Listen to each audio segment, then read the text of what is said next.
This will be the first 15 and 60 that we will actually get through all 15 teams. Welcome on to a Sunday night edition of Dunc'd On. Thanks so much for joining us. This will be the first 15 and 60 that we will actually get through all 15 teams. And it definitely won't be 60. Maybe it'll be 120.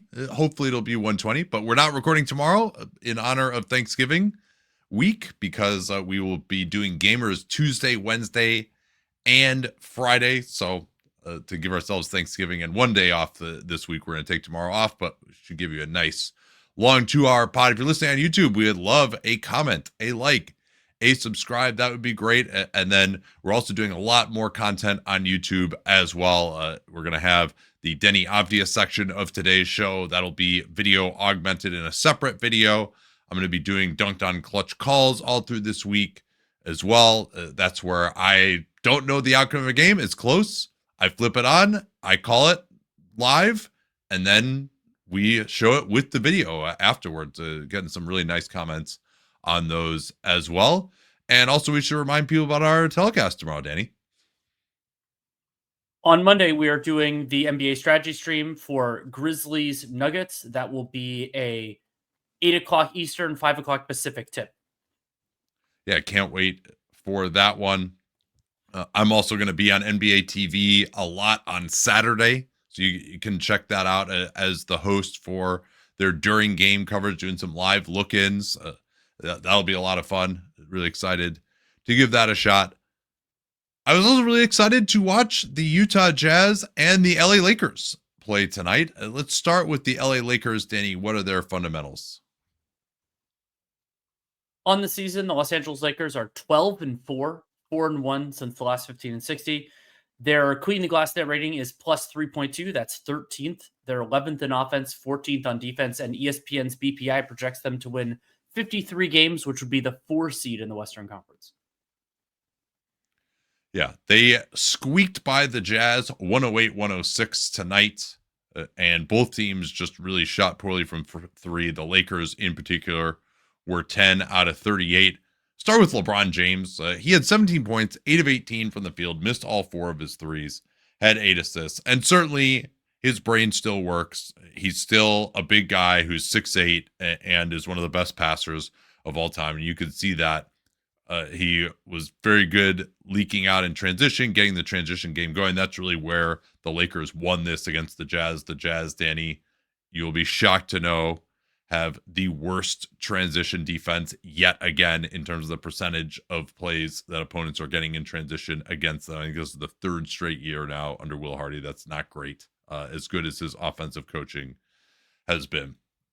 So that's where LeBron looked his best, was in transition. He still has a long way to go, though, if we're being honest about it. His three-pointer just didn't really seem to have his legs under him on it, not getting off the ground the way you expect him to, really. Same thing, he took a couple of shots inside the arc. That little fader going to his left over his right shoulder just wasn't getting much off the ground there. And this is against a Utah team, let's remember, that has no one to guard him, right? He's being guarded by Ace Bailey, Kyle Filipowski, Markkanen. Like, these are... The Jazz don't even have a small forward, not to mention more of a traditional power forward, because Taylor Hendricks is kind of not really playing much for them right now. And he also smoked a few finishes in transition or without really a ton of resistance, ones that just went way over the basket, just only hitting backboard. And then defensively, and particularly in transition, his transition effort level defensively was extremely poor. He got probably 3 leakouts because the Jazz just missed layups that they got because he never got back on defense. Well, I mean, the other thing that stands out, though, if you look at this group, and DeAndre Ayton did have to leave with a knee contusion, but even then, the Lakers are actually putting out 10 real players on the floor. Jackson Hayes, your mileage may vary, but I think he's matured into a decent enough backup center. And so with LeBron and Rui starting, they've now can move Marcus Smart to the bench. They had to play him a lot early on. He was a game best plus 18, but he only had to go 17 minutes. But he was out there for the last possession as well. So that's good to be able to give him a little bit more rest. Gabe Vincent is back from his ankle sprain, and he hit 1 3-pointer in the game, and that was his only shot in 20 minutes. But he also made some really nice defensive plays, getting some strips in transition, getting into guys' bodies. So they really needed some extra intensity on the perimeter, get Dalton connect out of the rotation. Jake LaRavia had been in a huge role. He was playing less in this one, but he certainly has proved he's capable. And then the other guy who I guess JJ Redick thought it was like an elimination game or something because Maxi Kleber came in. 14 minutes for Maxi Kleber, did commit 4 fouls in those 14 minutes, but he's still somebody that can help out a good team. Maybe not in the definitely not in the ways that he could a few years ago, but I mean, I still think capable player. And I mean, he has flaws, but like you mentioned that they played 10 legit guys. Jared Vanderbilt, who is flawed but is capable enough defensively to potentially be in a rotation. He wasn't playing at all because he overlaps too much with some of their other guys. Like you don't want to play Vanderbilt and Smart together, for example. No, I think that's right. And so Kleber, yeah, you don't want to play him every day at this point in his career. He hasn't been healthy for very long as a Laker, nor has he been the last couple of years in Dallas. I mean, going back to 2022, he was really a stalwart. He was one of the best rim protectors. That kind of 4-5 combo role. But that was 6-7 years ago at this point, very early in Luka's career. But he still just his help rotations. He made a couple of plays, getting stops at the basket. You could see that they really miss that element. And so I think there will be a role for him to play on this team. Luka Doncic, again, you don't feel great about the fact he had to play 40 minutes, 33 points. I actually thought he wasn't that dominating. He had some massive highlights, right? He had this play, probably 3 plays that were just absolutely ridiculous. One was he gets into the post, double team, throws it over his head up top to Marcus Smart for a 3, totally blind. Another one, he actually just was totally in Kevin Love's head in this game. He picked him in the backcourt on an outlet, and then he also picked a swing pass to Lauri Markkanen. The Jazz offense was trying to get Luka onto Markkanen, and it didn't really work that well. And so Luka knew the pass was coming to Markkanen, just stole it from Kevin Love. Then he bounced it between Kevin Love's legs, like kind of the same play that Dwayne Wade did to whoever that was. Maybe it was Anderson Varejao. No, he dunked all over Varejao. I can't remember the guy that he just like went around on the sideline. But in any event, and then he came down, threw an alley-oop to Jackson Hayes. That was one of the highlights of the season. But it was kind of an unserious game for Luka, kind of an unserious game for the Lakers. A lot of bad threes. I mean, I really wish he could just cut out 4 of these bad off the dribble threes every game, unless he's just incredibly hot. Like he's never been like an ultra efficient player. And that's probably the biggest reason. When you have LeBron James and Austin Reeves and you're going up against the Utah Jazz, you don't need to take those extra 3 shots. You could be 10 to 21 from the field and 3 of 9 from 3 instead of 10 of 24 and 3 of 12, because those are just really difficult shots. So there's always a little bit of an element of settling because the game seems so easy for Luka, but like I would like him to kind of get that Kevin Durant focus on being ultra efficient more so than just YOLO, I'm Luka Doncic, I can do whatever I want. And the Lakers, they've been playing well enough that this sort of thing could really matter. I mean, when you think about the games they want to play in down the road, I think that is potentially significant for Luka, because there will be smart defensive teams. There will be teams that he has to work harder against. And so excising the worst parts of his offense, it could be really important. Yeah. And like I said, I didn't find the Lakers transition defense particularly compelling. I thought they did do a pretty good job on Lauri Markkanen because it was an interesting matchup. The Jazz scored very well against them on Tuesday, but the Lakers just scored even better, because with the Lakers, they actually can defend drives reasonably well because they want to just pack the paint and force teams to beat them from the outside. But Utah doesn't run a ton of pick and roll. They're running a lot of off-ball screens. I thought the Lakers largely did pretty well there, getting into Markkanen, denying him. He was just off and missed some shots that he would normally make. But I think the Jazz could have done a little bit better job of looking backdoor for Markkanen than they did. Keontae George threw one really good alley-oop on the baseline, but it wasn't great. We can probably, unless there's anything else you wanted to ask me about with the Lakers, I know you didn't watch the game, but if there's anything that stands out to you, you want to ask me about or talk about. Other than in transition, how did LeBron look defensively? There are a few moments when he would try to make some plays. He does know when to rotate. of course. He will help direct things on the back line.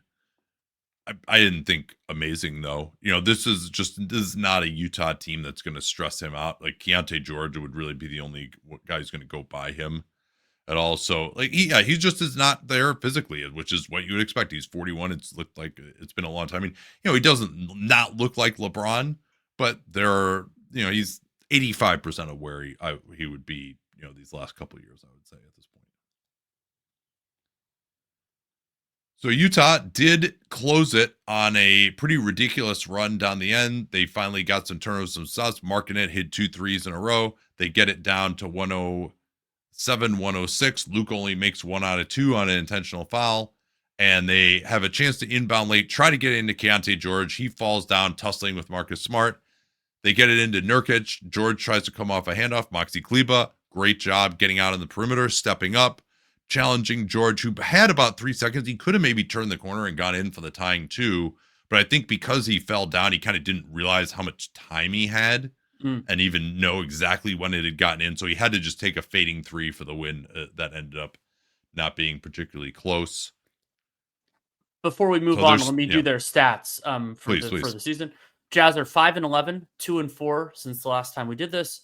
-6 net rating is 24th, 22nd on offense, 23rd on defense, and they are still projected to be the low seed in the West, 21-61, even though 21 wins is more than some expected, and they're not going to make playoffs. We can check in a little bit on Ace Bailey, and he's playing a relatively controlled type of game, and I thought it was pretty interesting. He had these absolutely atrocious plus minuses early, and since he's moved into the starting lineup, he hasn't supplanted Svi Mykhailiuk. Instead, Mykhailiuk now is playing the 2, and Ace Bailey is at the 3. And I thought Ace didn't shoot the 3 that well. He was a little bit hesitant actually above the break, but I think he's just generally trying to reform his game a little bit and to just find more of a rhythm, not be too sped up. But I think he's largely done that. He maybe even has passed up a few shots, at least relative to what I perceive his shooting ability to be. But he had 3 assists, and there were just some nice plays where there was one that stood out. Semi-transition. I mean, this entire game, I think, was played in semi-transition. but semi-transition, he's kind of in a weird area, gets a pass along the right baseline where, maybe you could take a 15-footer that's a little bit out of rhythm. And instead, he just kind of drilled across the formation near the free throw line and flipped a pass to Bryce Sensabaugh for a 3 on the other side. Really good patience there. When he is open and he catches the ball at the arc, he seems to be more comfortable in the corners right now, where his release is extremely fast. He had one where he came down, caught the ball, again, semi-transition, and was able to use great footwork, get behind the line on the right side and drain a 3. Defensively, he's not very strong yet. He does have the standing reach, so even when there was some separation, he was able to surprise guys with a contest a couple of times. But going up against Luka, Austin Reeves, LeBron, he's just very focused on not fouling and not falling for their tricks. Will Hardy noted that the Lakers took 40 free throws against them last time, and they did a little bit better in not falling for those this time, though Luka and Reeves still combined for 20 free throw attempts in the game. But Ace Bailey, he's sort of just backing off a little bit, trying to not let them get into his body, and then his contests are relatively half-hearted. He just doesn't really have an understanding of how physical he can be without picking up a foul. Is it just airing? Yeah. Is it sort of like those guys who freaked out guarding James Harden like 5-6 years ago and would just back all the way away and give him everything? Yeah, it's a little bit like this. Is more circumstances where someone like Luka or LeBron is sort of backing down against him from the 16, 15-foot range, and he'll just kind of back up a little bit and then allow too much space, and the guy's able to get a clean look. But I thought Ace Bailey looked pretty good. He was plus 14. Jazz starters were pretty good. Lauri Markkanen, we've seen this in a couple of games recently, was plus 19 in a game that they lost by 2. They played him 35 minutes. And Kyle Filipowski was negative 27. I thought he really struggled in this one. So what they're doing now is they're playing Kevin Love as the backup center. And Yusuf Nurkic, I thought when he was out there, things looked much, much better for them, just with screen setting and just some kind of a presence defensively. So Filipowski and Love together, or Filipowski and Markkanen, that's just not really going to work at all. And Filipowski had one sequence where he kind of got into it a little bit with Maxi Kleber, who was putting his forearm into his chest. And then down the other end, the Jazz turnover, Filipowski is back. They tried to throw an alley-oop to, I think it was Laravia, and Filipowski blocked him as he was trying to put in the alley-oop. And then he was like talking all this shit. I'm like, Kyle, you made one defensive play in your career. Like, you need to calm down a little bit before you start talking a bunch of shit. And yeah, he just wasn't really able to, at the 4, a lot of his advantage is mitigated. He didn't take any threes. He was kind of trying to attack off the dribble, had a couple of assists, but a couple of turnovers. And it was just one of those, what are you exactly doing out here? And then, especially with Kevin Love, they're not going to be able to stop any drivers at all.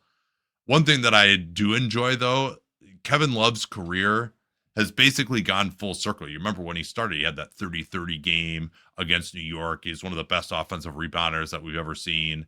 And then his game migrated more to the perimeter, and he basically stopped doing any of that stuff. And now he's being encouraged to actually get down there again. He still is an amazing rebounder. He had 3 offensive rebounds in 13 minutes in this game because he just understands how to position his body. His hands are incredibly soft. So I've always loved watching him offensive rebound. So it's nice to be able to see that in the winning moments of his career. Although he is going to have to retire after what Luka did to him along the sideline in this one. Can I give you a wild Jazz stat? Okay. When Walker Kessler and Yusuf Nurkic are both off the floor, the Utah Jazz have a 124.2 offensive rating and a negative 13.6 net rating because they're giving up basically 1.4 points per possession. What are they, the Wolves? It's incredible. I mean, but it really is remarkable. Again, not every team has Draymond Green or has someone like PJ Tucker, but these centerless lineups just don't really seem to work anymore. Maybe there's certain personnel around the league that you could put together where it would work, but small ball is out, it seems like, and you just can't. And the Wolves are kind of struggling with that too. If you just don't have a true center out there, it's pretty hard to defend. I think teams are finding in today's day and age, and part of that is due to the rebounding aspect, and the drive game is ever more important. I mean, because we're going to talk about this with Deni Avdija too. There's so many of these big, strong ball handlers, and the way the game is called and just how skilled those guys are, you can't keep them out of the paint. If you don't have a rim protector there, you're just going to get sliced because there's always going to be some kind of a pigeon. Like, it's just harder to deny penetration than ever. Cody Williams, -9 in 3 minutes. He tried to drive on Rui Hachimura. Rui Hachimura blocked him on ball. That's supposed to be Cody Williams' good thing. Then he came back down the next time, and a 3 wasn't particularly close. They tried to put him on Luka. That didn't go very well. He just was missing some rotations. He committed a bad foul. They got him out of there really fast. Taylor Hendricks. Let me just make sure these numbers are right.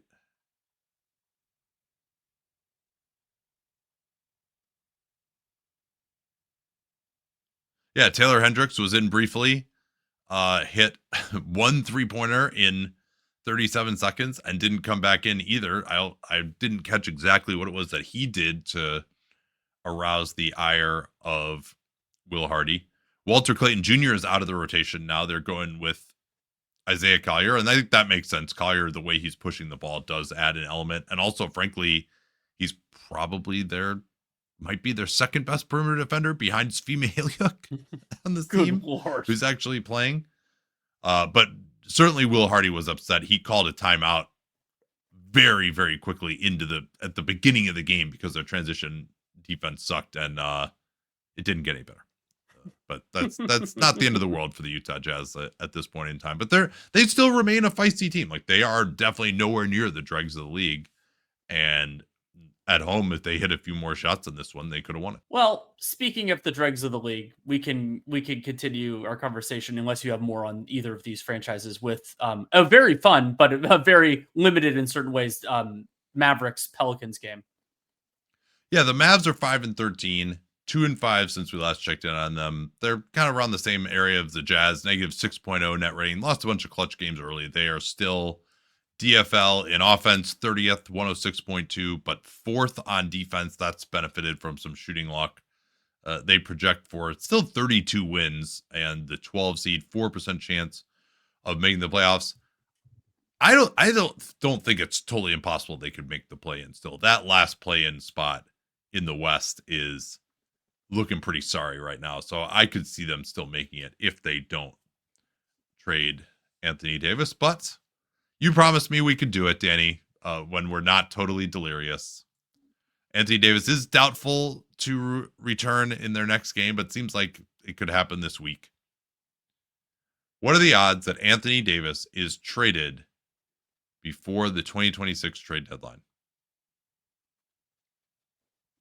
There is a clear incentive to do so because his contract has a lot of iceberg potential, and the trick with iceberg contracts is to trade them before everybody else realizes the downside, and that they can see it. And so, well, now he only has 1 year left after this one, right? Is that true? No, 2 years left. He has a player option, so remains to be seen. 1 year and then a player option, correct? But the other reason why this is complicated is that it seems like Anthony Davis would prefer to get an extension. So not only do you have to deal with that contract, but then potentially with negotiations on a subsequent one, probably pretty quickly.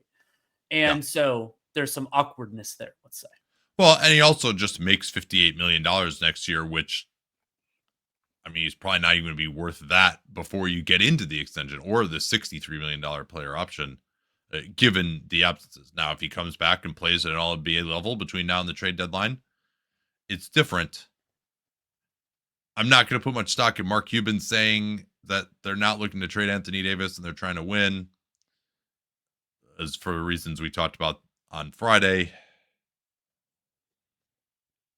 I think I believe they will try to trade him. Like, do you agree with me there that they will at least make the attempt, and it's really more about whether there's a deal to their liking? I think they will at least listen. I don't know how aggressively they will shop. Like, will they reach out to teams? But I think they will make it clear in the private channels that they're open for business on this. But I'm not sure that they will be like, hey, Bulls, what are you guys willing to give up? That kind of stuff. But that delineation might not matter in practical terms when you're actually running a team. Yeah, and maybe you could see Chicago being like, hey, we could make the playoffs things. We could secure a top 6 seed by getting Anthony Davis, and then they'd be willing. It's not like the Bulls don't have the payroll flexibility to take on Anthony Davis in the long term if they wanted to. They're set to have $80 million in cap space next year. Is that right? Maybe it's less now. Might be confusing them with Washington. It's a ton, whatever it is. Yeah, 65 million is what we have them projected for at the moment, including their draft pick.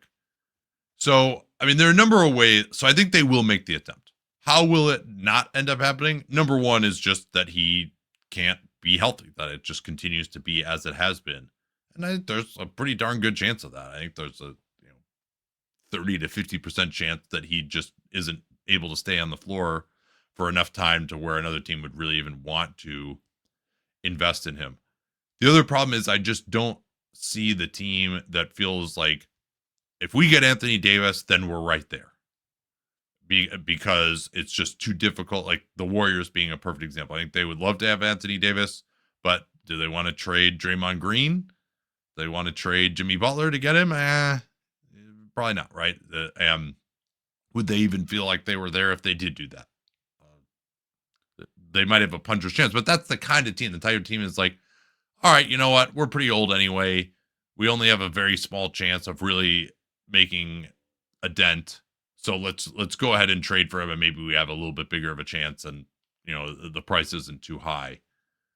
But I just don't necessarily see what that team is at the moment, and so that's kind of part of it too.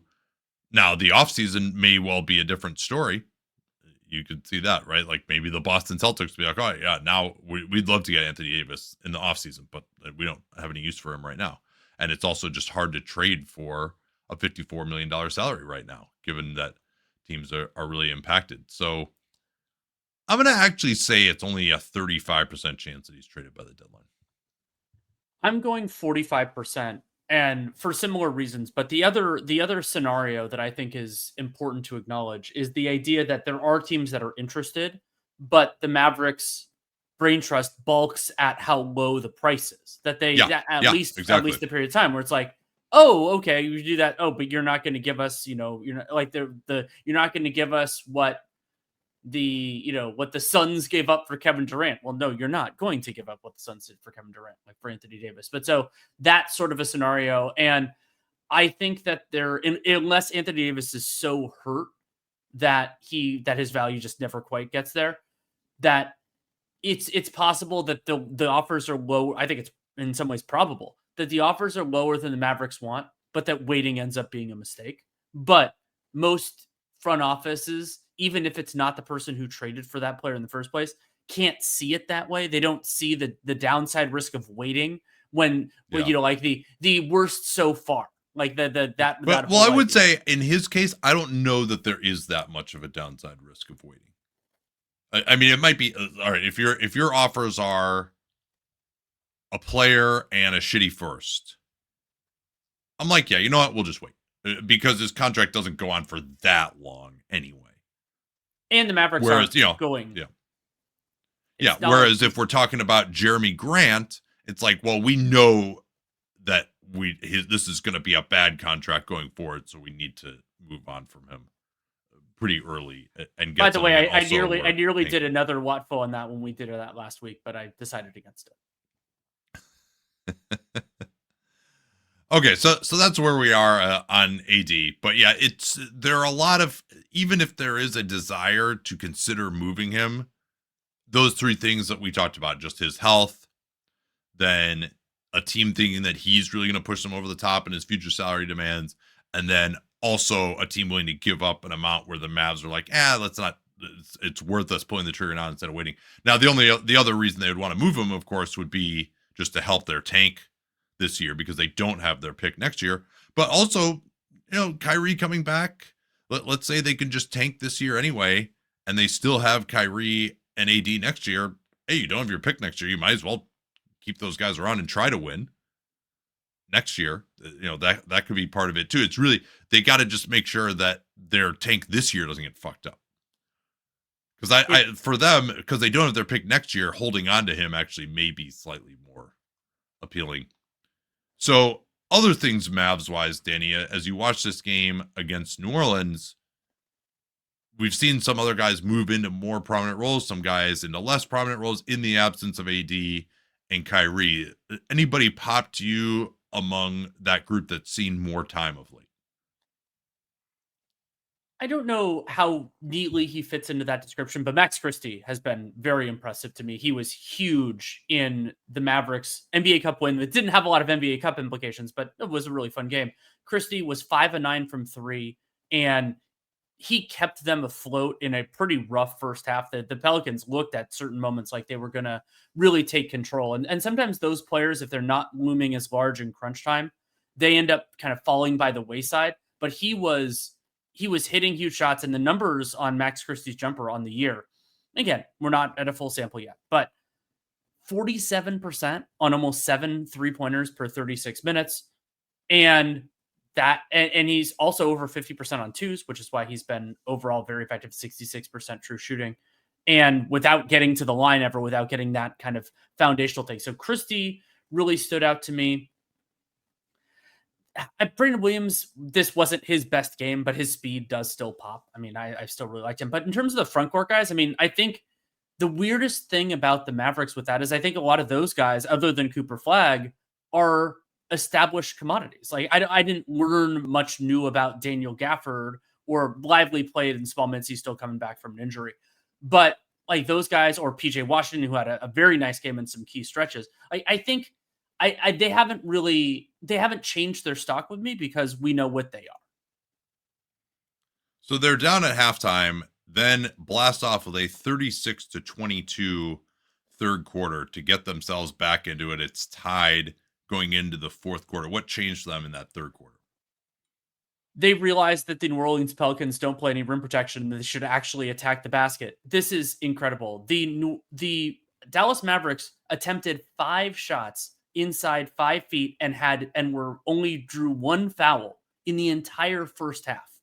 Yeah, Then which has been a big problem for them, right? They're supposed to be this team that was huge. They're going to assault the rim, and they just have not been doing it at all. so 5 attempts and 1 foul drawn in the first half.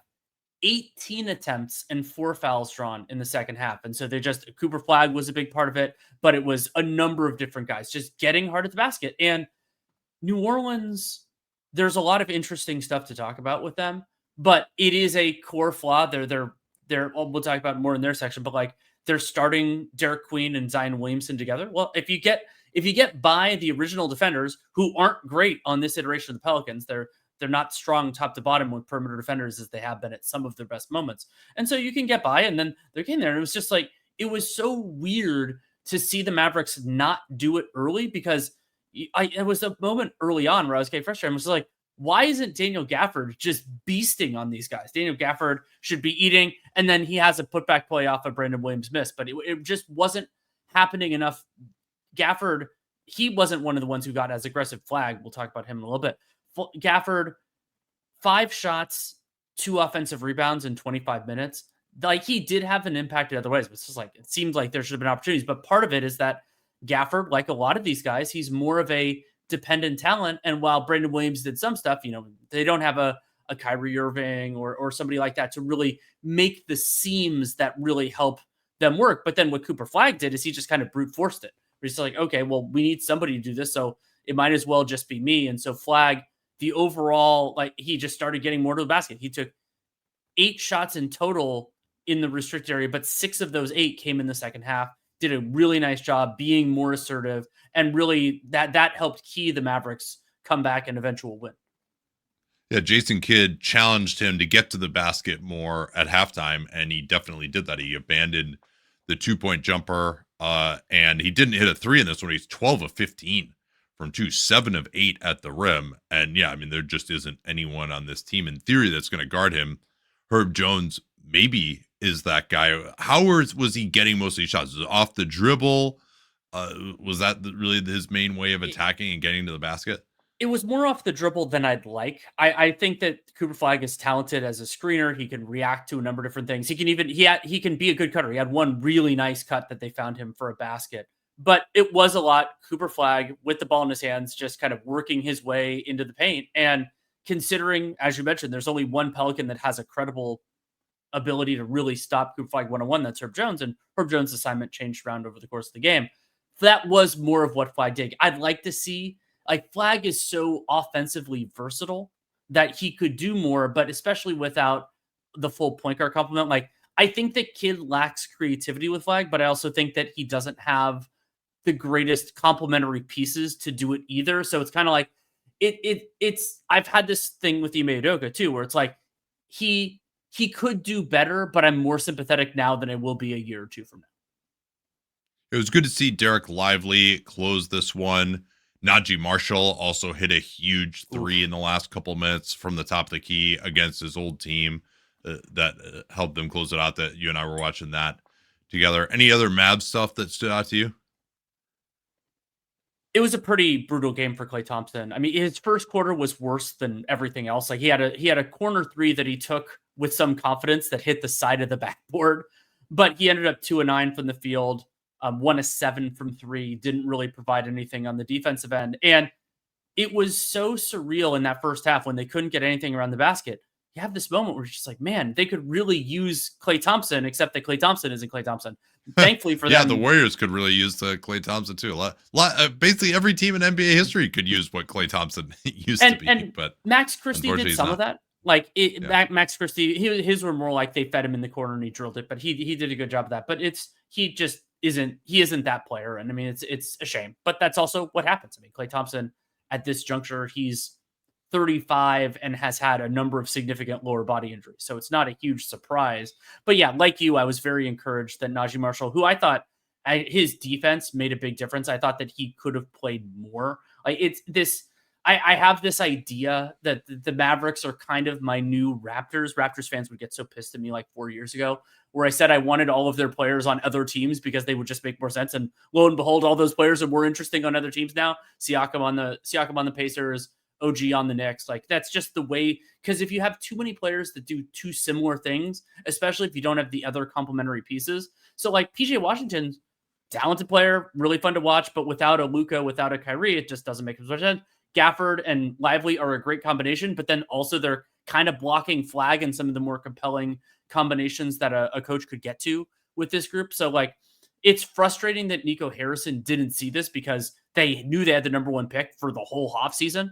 But there are a lot of talented players on this team. I get your idea. You and I had a big disagreement on how good the Mavs are going to be this year, but they have the talent and they played better than their record, but they could be much better, but they also have these players that could be having happier basketball lives somewhere else. Yeah, and Cooper Flag not having to play point guard anymore, I think, is helping him to be the guy that we're talking about. He's putting up a lot of firsts for 18-year-olds. So the Pels are now 2-15. The Atlanta Hawks gleefully dispatched them on Saturday to... and I'm sure that you definitely are going to pull out all the stops if you're the Hawks to beat the Pels in your next matchup as well.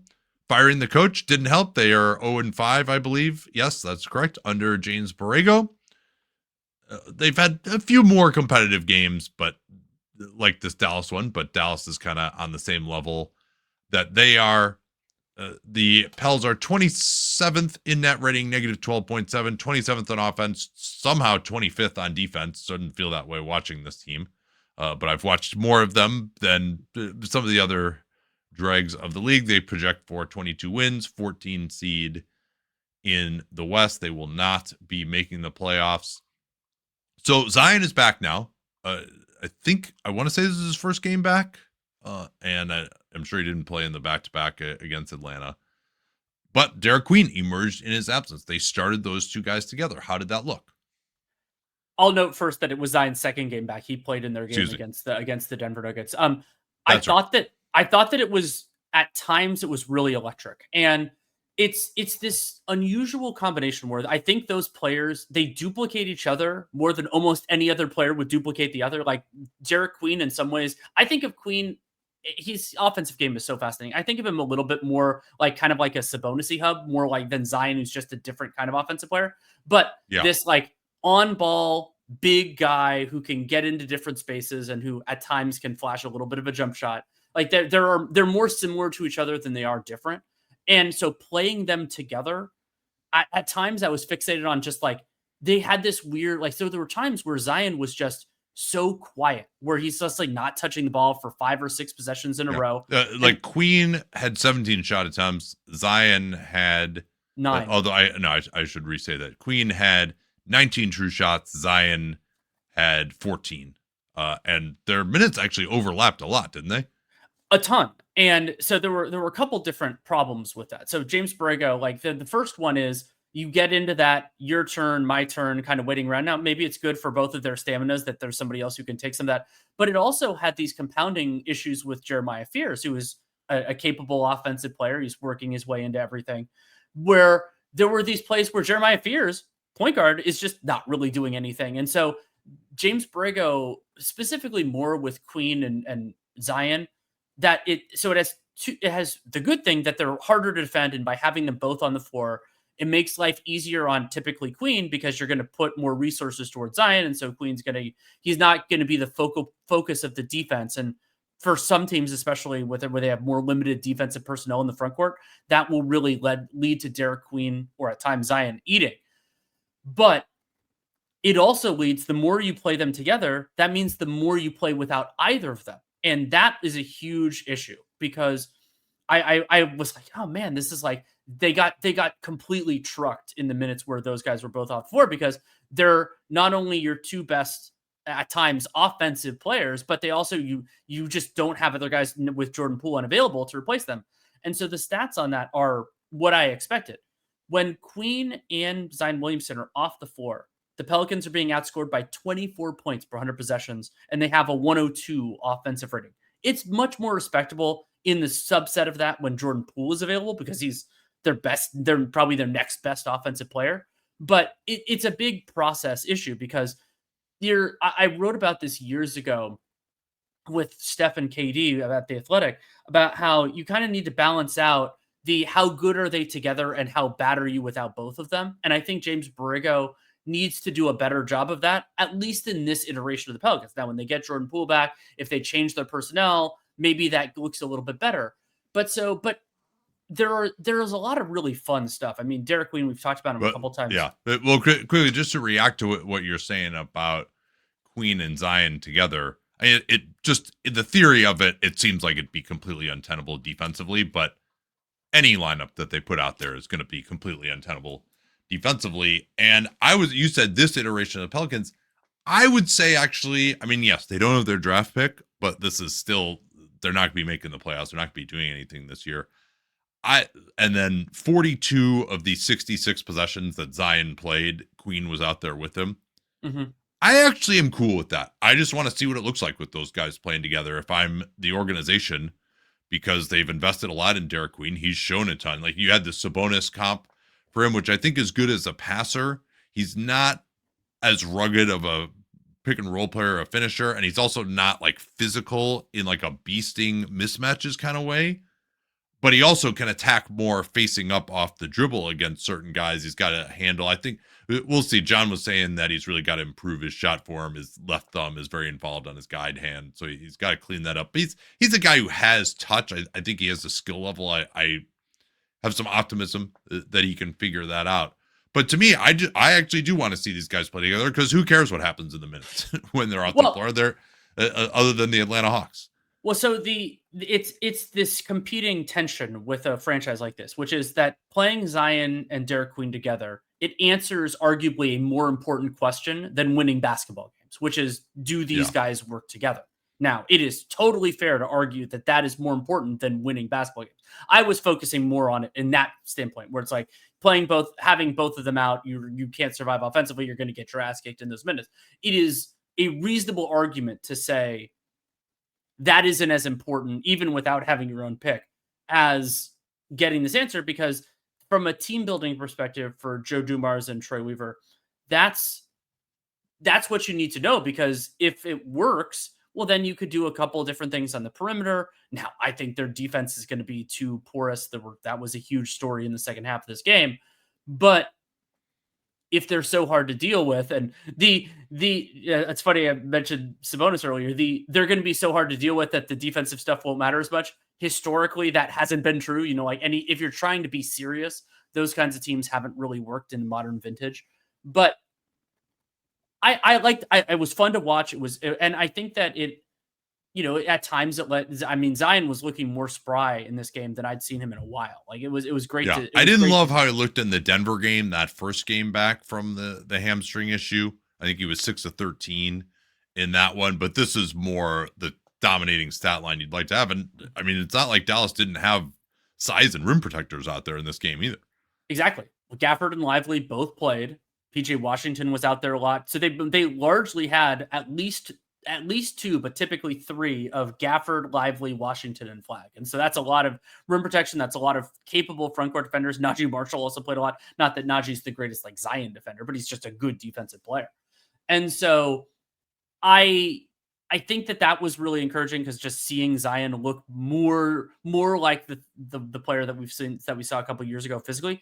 And he also had a couple, not the same as before, but a couple of encouraging defensive plays, like broke hard to a ball and got a nice steal and those sorts of things. And you got the other flashes, which it's just a part of Zion Williamson. Like, he had a gorgeous pass to Trey Murphy for a finish. And I noted in that one, it's like, oh yeah, it's just how rarely he touches the ball in some of these sequences with Derek Queen and Jeremiah Fears. But I thought that Zion playing really well is encouraging. And I will admit that I didn't focus as much on the Pelicans in like the first 2 weeks, in part because of the injuries that they had. And they weren't all, they got more into Fears a little bit later.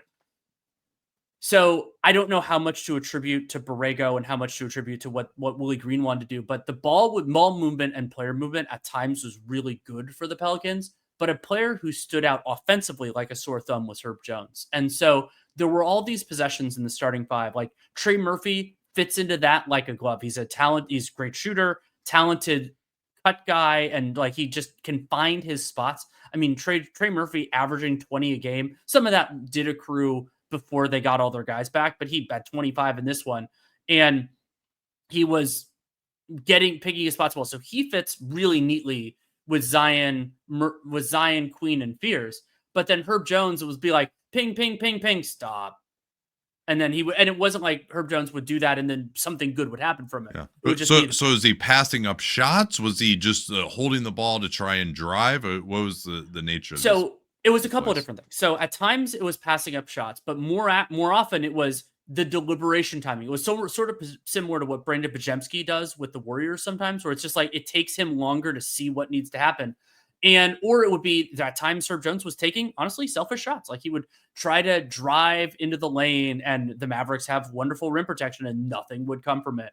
Or he would hesitate on a three and then he'd be like, crap, I should probably take it. And then takes it, but it's a worse three than it was going to be before. And so there were a number of possessions where like it was moving well. And so the right decision, I use the phrasing of 2 dribbles and a good decision a lot, where it wasn't necessarily that he needed to take the shot. It was that he needed to keep the churn going, need to keep the advantage. And then by the time the ball left his hands, the advantage was gone. Yeah, we don't need to talk about Fears. We talked about him a lot, but he had a nice statistical game, 8 out of 12 from the field. Obviously, he still has his defensive foibles, as does this entire team. Let's move to the Blazers now. On the season, the Portland Trail Blazers are 7-10, 2-5 since the last 15-60. That we talked about one of those 2 wins on Friday night. Negative 3.5 net rating is a disappointing 20th on offense, a really disappointing 22nd on defense. Projected by BPI to be 36 wins, which would be the 11 seed, so out of the play-in. Yeah, but should be right there. That's interesting that they have the 11 seed being that high, and yeah, I mean the defense is very disappointing to be 22nd. Deni Avdija, though, particularly in the absence of their guards of late, he just continues to really pop. He went crazy at the end of last year as they had the greatest close to a season in franchise history at 23-18. But you thought maybe it was just his drive game. That was all just silly season. And no, it really has been very difficult to stop. Give me his top line numbers here before we start discussing what I saw on film from him. Deni Avdija is playing 34 minutes a game, averaging 26 points, 6.7 rebounds, 5.7 assists. And for those who prefer this, 62.5% true shooting on almost 28% usage. Yeah, and those are all-star, superstar numbers. We'll get into the all-NBA conversation in the next couple weeks at some point here, but it certainly is. We're going to have to look at him pretty closely, and we noted against the Bulls and the Warriors what he was able to do. Now, they got completely smoked by Oklahoma City today. It was a revenge game for Oklahoma City that's Oklahoma City's only loss. Yes, is that right? Yes, it is. In Portland. So Portland was not going to win that game with as few guards as they have. And I think, a team that's going to really put pressure on him, that can make things difficult. I thought the Warriors had their best stretches against him, of which there were few, when they actually put 2 on the ball and made Portland beat them elsewhere. But to me, Avdija, the thing that is the foundation of his game is getting to the basket. And I noted to Tiago Splitter, hey, all your guards went down. You're able to still score 120 against the Bulls and the Warriors with Deni basically at the controls up top, and talk about what that's looked like for you. So here's what he had to say on that one. Yeah, so the last 2 games you've had these injuries at the guard position. You put the ball in Deni's hands up top, and he's just been able to get to the rim. You haven't had many other players, but you're scoring 120 in both of these games. You comment on just what it's been like having him at the controls and what his ability to get into the paint is doing to the opposing defense.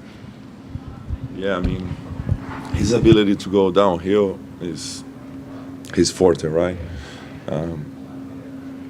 Everybody's kind of like send him left because he wants to go right and all of that, but he finds a way to get to the rim or find teammates, because they were like clogging the paint, putting 3-4 guys out there, and he was just dishing the ball and finding DC, finding CD, Caleb. So he's a smart player. He's a very good offense player. So you put the ball on his hands, and the gravity is just gonna happen. He either score or he's gonna find someone. Yeah, I thought it was interesting that Splitter mentioned that teams try to take away his right hand, and he always gets to his right hand. That's really true. He's, I think, a frustrating guy to play against, because it doesn't seem like he's doing that much. It doesn't seem like what he's doing is like, oh, he's just got all these moves. You just can't deal with the guy. You do one thing against him, he's got this amazing counter. It's not a Luka Doncic type of situation, but yet he gets to where he wants to go on the floor, and his handle is good enough. I think where you could say it starts is in transition, where he's been awesome, and he really runs the floor hard. He's benefited a ton from the way that Portland is getting out and running. They've been the highest team in the league all year in terms of getting the ball across half court within 2 seconds or 4 seconds. Both of those categories, if you add them together, they are by far the highest percentage in the league. And particularly in the Bulls game, he's been great. And some of the slow steps that he's able to do in transition are really beautiful. We talked about that one at the end of the Bulls game on Wednesday, and on the YouTube, we'll try to show that to you momentarily here. But that slow step game works so well because he's huge. He's 6'8", 6'9", and unless he's going up against a 7-footer, anyone else is just going to kind of fly by him, or they'll have to slow down, and then they won't be able to jump either. And so he still has plenty of size to finish it, even if he's not going to be able to jump too high off the ground, because he's gone to that slow step move. And then he also, we saw this in the Warriors game too, he really has done a good job of mastering what the current rules can give you, because you basically have almost 3 touch points to make a move. You can pick the ball up initially with what's known as the gather step. You could make a pass fake on the first, or you could make a shot fake on the first step, a pass fake on the second step, and then lay it in on the third step. So once he gets going downhill, he is excellent at making decisions. He's big enough to finish, but also then he's a really good passer as well. And we saw that in the Warriors game, where he was able to find Donovan Clingan over and over again. And Donovan Clingan, they're not using him in pick and roll as much. That's the other thing too, is Avdija is so big, and the rules are so favorable to big ball handlers that you can run pick and roll against these smaller players. And that's what they tried to do at the end of the Warriors game, is go after Steph Curry a couple times. And Golden State blitzed him, got out of his hands, but he also is just a really smart player who's been playing in a lot of systems over the years. And so on both of those occasions, he was able to make a cut and get the ball back on the move. And then he made great assists off those plays too. So Clingan is hanging out more on the baseline. A, that gives him more offensive rebounding gravity. And B, he can come along the baseline and get a great pass from Avdija, because the big who's guarding him has to step up, because Avdija is just too big. He's going to finish. And so when that guy steps up, then Avdija is doing a great job of putting the ball where Clingan can do something with it, with that great standing reach. He had one play in the Warriors game coming downhill where Draymond Green was on the backside guarding the weak side corner, and Avdija put it right on top of the rim for Clingan to dunk. Draymond Green knew it was coming and just couldn't get there, which is very rare that you'll see from him.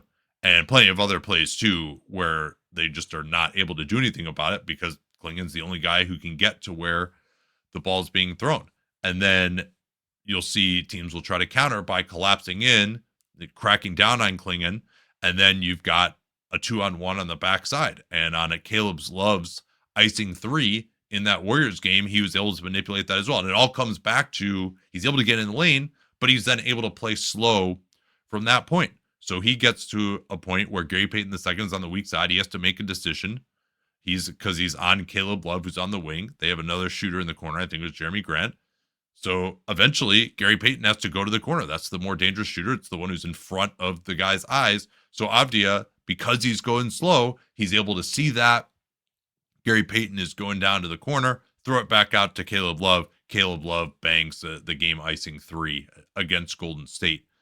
And the way that Avdija is able to handle the ball and go after smaller players, not turn it over, get back to his right hand if he needs to, and then he doesn't really have much of a mid-range game, but he's able to make the play because you have to step up on him or he's just going to finish at the basket. It's been a really difficult combination to stop. And then the other thing that's been really useful is that he's made his spot ups these last couple of years too. He's very reliable on those, to be sure. The one thing that he has struggled with is shooting off the dribble from 3. He's down in the 20s on that. But it kind of doesn't really matter because if you back off of him, he's just going to eat up that space and then be too big for you coming downhill with some momentum. And then if he's off the ball and he can make it, that's where it really would matter more. So it's not really that big of a deal that he can't shoot the 3 out the dribble because he's so big and so physical that you can't let him get ahead of steam anyway. So you got to guard him pretty legitimately on those plays. And especially because a lot of the screens that he's running are just with smaller players, not necessarily with the center. And so it doesn't matter as much that, the center can be in a drop coverage and you can get over the screen. Like he can get some momentum going at these smaller players. And then when he's coming downhill, he's going to make the play without having to involve the big initially. And that has been really powerful for him. It's a pretty remarkable development curve for Avdija so far, who was at times underappreciated. He's played significant minutes his entire career, those years with the Wizards, and then he built into being more of a consistent starter towards the end of that run.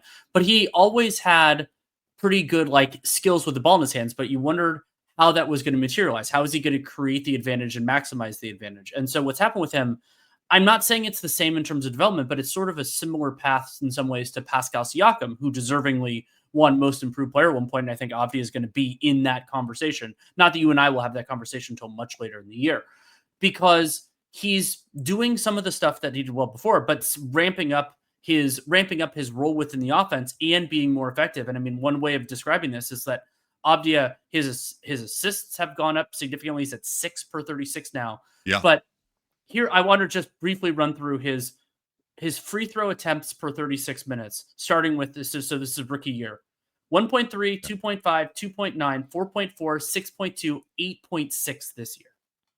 And he's making his free throws now too. Oh yeah. 84% this year. Yeah. Which he was not great at as a prospect. So the Blazers have officially won that trade now. I don't think there's any way that, the other pick that's coming isn't until 2029. And it's the second best, I think, of Blazers and Bucks, if memory serves. The other one became Bub Carrington in 2024. They didn't know it would be Bub Carrington, but it was the 14th pick in the draft. And it kind of didn't make sense to bring him in at the time because we wondered if would make Portland too good. But hey, if he's going to turn into an all-star level of player, it's a pretty good price. And Portland may run into some issues extending him. They will not be able to extend him unless they renegotiate and extend him because he just makes too little. He makes $11.9 million in the last year of that deal. Man, that's got to feel terrible for Washington to have signed him to this brilliant contract. And then he turned into an all-star on that contract with somebody else. But yeah, I was in favor of the trade for Washington at the time. I was wrong. He is popped in a way. Credit Portland staff for identifying him. Because frankly, if he had just been the same guy he was in Washington and just turned into an okay starter, things wouldn't be too great there right now. But with him evolving maybe into the best of all these guys that they have, and Shaedon Sharp's looking pretty good so far. We'll see if Scoot, maybe when his hamstring grows back, and Klingon is going to be a starting quality center for a long time, it looks like. So they're at least have the foundation of a quality team for a while now, even if some of the vet focus moves haven't made a ton of sense there. Who's up next to talk about? The LA Clippers. Yeah, James Harden had 55. We shall talk about that momentarily. A Clippers franchise record.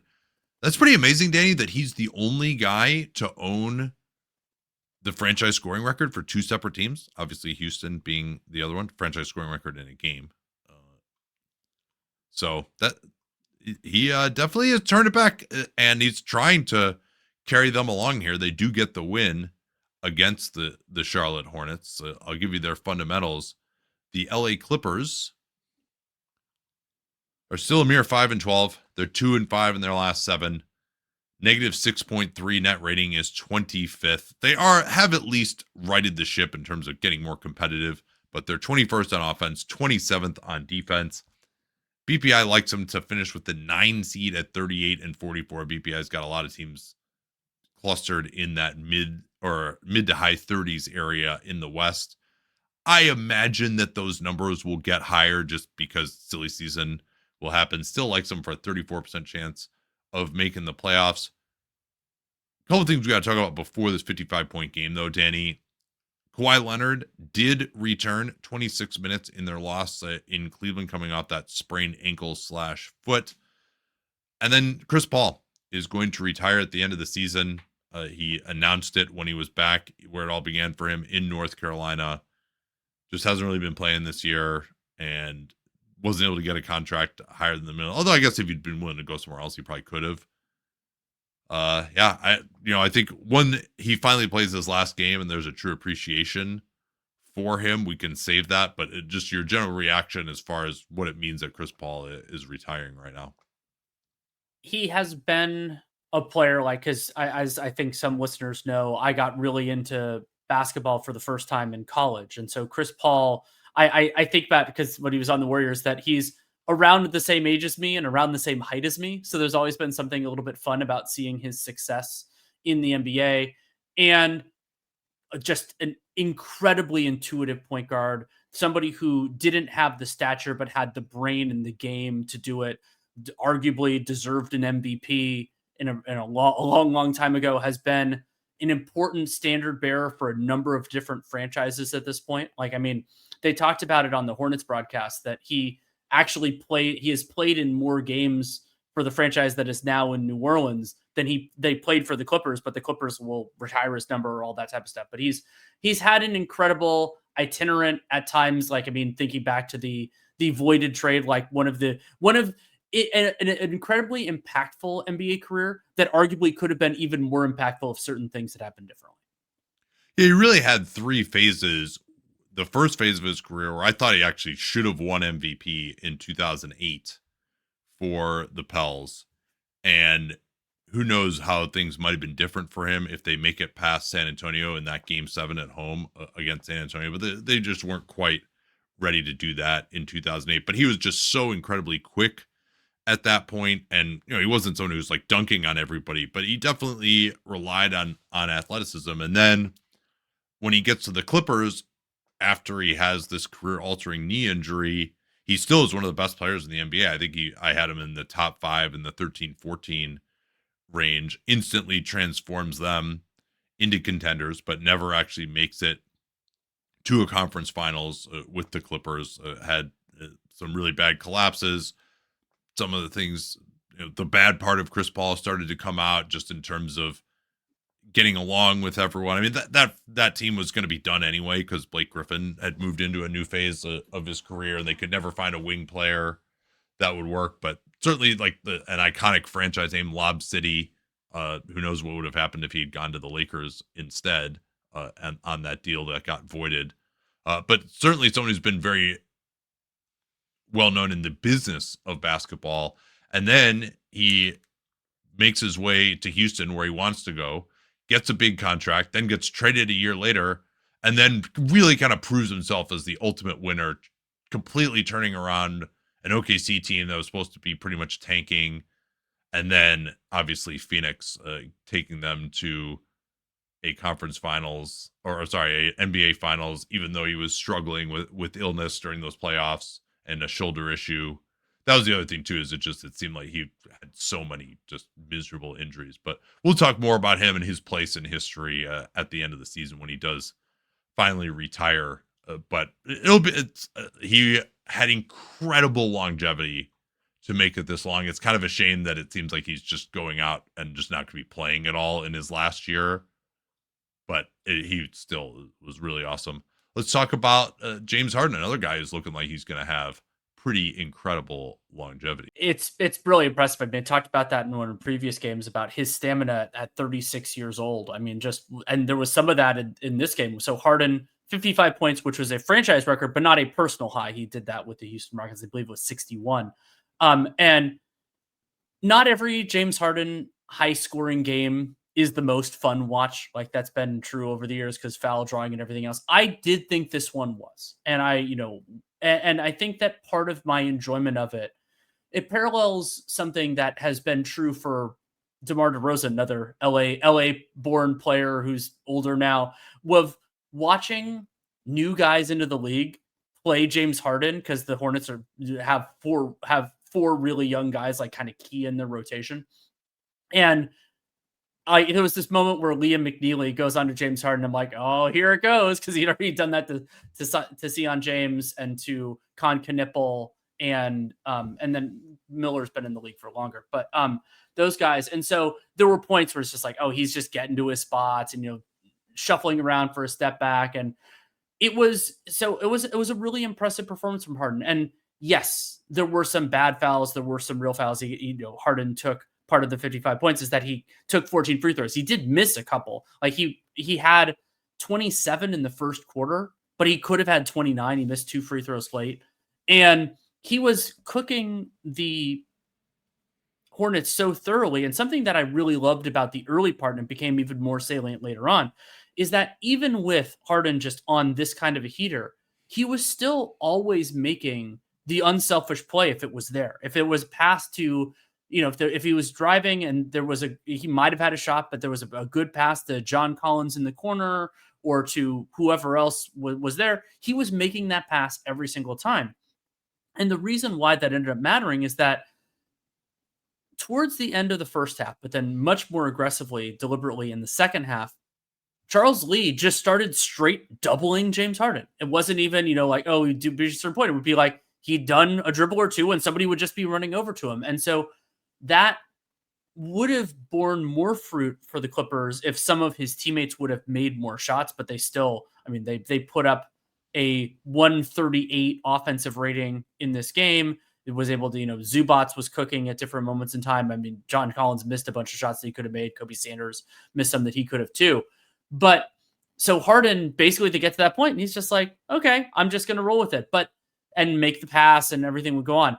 The Hornets missed one big opportunity. Not that Harden's going to exploit this as much, but they didn't do the second part with Harden, which is you do the double, you get the ball out of his hands, but then you just be a little bit more diligent in ball denial so he doesn't get it back. Now, Harden doesn't work hard enough to get it back most of the time, but he could have gone for even more. Like some of these circumstances where the possessions went to die and he just never really touches it again, but he was awesome. 10 of 16 from 3, also had 2 4-point plays, and which some of those were pretty bad fouls from the Hornets, like the kind of young reckless stuff. But I truly but when he's making all the shots, you have to contest him, and then you are going to end up fouling him just due to the way his shot motion and his feet going forward are. And he still earned a lot of his free throws. Got to the basket, got fouls, and he had a couple of nice floaters. And the delight for me in it was really just those possessions where it was I think the first one I really popped to me was Sion James, and James seems like has the reasonable tools to defend Harden. He's pretty strong for his size. Doesn't have like crazy, like he's not kind of perfect in any element, but he's decently good at it. And Harden just cooked him like 3 times in a row. And then Con Knipple gets Harden on a switch, and James just like, okay, one shuffle and then a step back 3 right in your face. And then later on it was Liam McNeely, and we roasted him a couple of times. And so those sorts of things of the like, not welcome to the league, but like welcome to playing James Harden, I still do relish those. I didn't know that Harden was going to be able to do all of that stuff, not just the cheeky foul drawing nonsense, but the other stuff this deep into his career. But he was absolutely fabulous, and only credited with 7 assists, but he was particularly like in the second half, that assist number really understates his impact on the offense, because he forced the Hornets, that and Ryan Kalkbrenner being hurt and missing the entire second half. He forced the Pelicans, or at least led them down the path of completely abandoning whatever defensive principles they had and just setting a completely different paradigm for the rest of the game. Yeah, and Ryan Kalkbrenner wasn't able to finish the game. He got hurt, and Harden had 13 drives and scored 11 points on those. He also was actually really good in transition, 14 points on 6 transition possessions for James Harden. And I don't know how much longer he can keep this up. And hopefully Kawhi Leonard coming back can ease the burden on him a little bit. But with them being 5-12, obviously they need to keep pushing. Anything else on that one? You think? I mean, there was some nice finishes by Beats and Zubats, both on and off James Harden, on and not on James Harden passes. He had 18 points and 9 rebounds in 30 minutes of action. So their defense looked more like it. Now the Pelicans missed. Sorry, not the Pelicans, the Hornets. Seeing Chris Paul. Missed a number of threes that could have gone in, but I thought that the Clippers looked more like themselves. I'm excited to see them on Tuesday when they play the Lakers in that NBA Cup game where it feels like the Lakers are going to win big, but this seems like it could be the one that the Clippers just like pull out of their ass. But yeah, it was a fun game overall. I still think Nick Batum could play more. And Brook Lopez was weirdly was 1 of 3 on 2s, missed a couple of bunnies that he doesn't usually, but like, yeah, it was an enjoyable Clippers game and good to see them back on track as you and I both picked their over and it's not looking that way. So I wouldn't say this team is off track. They did suffer a very surprising loss at home. Schedule loss, I think you could say. But the Denver Nuggets, what are their fundamentals before we talk about some of our themes with them? 12-4 on the season, 5-2 since the last 15-60. Plus 10.3 net rating is 3rd in the NBA. Number 1 in offense, thank you, Nikola Jokic. Number 11 on defense. Projected for 55 wins, which would be the 3 seed in the West. And unfortunately, we should probably start with the news that, unfortunately, Dr. Nate was right. And Aaron Gordon, grade 2 right hamstring strain, 4 to 6 weeks. So he's out. I mean, we don't know for sure, but I hope he'll be back before, he'll probably be back in January, but I have this worry that it's going to linger because hamstring issues are notoriously tricky. Yeah, and I think they're going to be in pretty decent. Let's see what happens with the Lakers and whether they can figure as far as contending for a top 3 seed. I do think Denver is going to want to not be in the same bracket as Oklahoma City this time around. But in terms of the rotation, because recall that Christian Braun is out with at least a grade 2 ankle sprain, maybe even grade 3. The same 4 to 6 week timeline. He's been out for about, I think, a week and a half now. So they've been starting Peyton Watson, Jamal Murray, Cam Johnson, and of course, Jokic. They then are bringing Bruce Brown off the bench, Tim Hardaway. They started Spencer Jones briefly in this game. He doesn't really do much on the offensive end, but he gives them one more guy you can guard, at least. Hunter Tyson got in for 7 minutes. I don't know how sustainable that's going to be. They briefly tried Zeke Naji in the New Orleans game. I don't know if either of those guys are playable. Jones maybe is going to be the guy who's going to save them during this period because he at least gives you some physicality defensively. And I don't know if he's going to be able to make shots or not, but and he can't really put the ball on the floor and do anything that way. But as just a stopgap guy, he can do at least a couple of things. I think maybe he'll be the guy that's going to at least make things passable, because I don't think they want to play Bruce Brown necessarily that many minutes either. And they still had to go with Cam Johnson for 37. Jokic had to play a bunch in this game too. He had 44, but you just second night of a back-to-back having to play him as much as they did, it can't have felt very good. But that's their rotation. They're missing 2 of their 5 best guys. We'll have to see what happens. So maybe Cam Johnson can step up a little bit more, find some more shots. He did have 20 points on 7 of 11 against Sacramento. He was very efficient last year too, but that was in 37 minutes. So 11 shots in 37 minutes is not a ton. He's never going to be one to get to the line. I went and watched some of his plays, and they ran a couple of sideline out of bounds to him, just going to the corner off a screen. Pretty standard stuff for a 3. They were looking for him early. They ran that first play for him on a I shouldn't have said out of bounds. I meant based on out of bounds. And then another play, they just run the Murray Jokic pick and roll. Jokic finds him shaking out of the corner up to the wing for a 3. He got transition after a missed layup, was able to push it up, got a good cut through the lane on a Bruce Brown pick and roll. So he really wasn't doing anything where they were running plays for him still, even with Aaron Gordon out, until I saw him, and again, this is kind of a broken play late in the clock. He runs a pick and roll with Nikola Jokic and just pulls a 27-footer off the dribble and drains it. Oof. And I was like, that's interesting. I wonder how many pick and rolls he's run with Jokic, because I don't remember a single one in any of the Denver games that I've seen this year. The answer is they have run 8 pick and rolls that have led to a shot for either Johnson or the roll man Jokic. And they've scored. Jokic has 3 turnovers as the roll man off of those passes. That has nothing to do with Cam Johnson. One of them was kind of pretty much a post up off of a switch. But I thought Cam has actually done a really good job of finding him on those plays, because teams do respect his shooting ability off the dribble. And I thought he's put to good use his time in Brooklyn, where he actually has a pretty good handle. Let's remember, too, he's always going to be guarded by one of the worst guys on the other team. So if you can get that guy directly involved in the action without having to get him like switched on to Jamal Murray first and waste a bunch of time there, like, they absolutely should be running some Cam Johnson Jokic stuff. Now, it's not to say that they're doing poorly with what they're doing. Anytime Nikola Jokic is on the floor, they've been killing people. But I think if you want to just take some of the load off of Jokic, get Johnson more involved, maybe get him a rhythm so he can also then be a secondary ball handler with Jamal Murray. But just watching these 8 plays, like, it looked great every single time. He was getting to his spots. He was able to turn the corner. He's hitting Jokic with really nice pocket passes.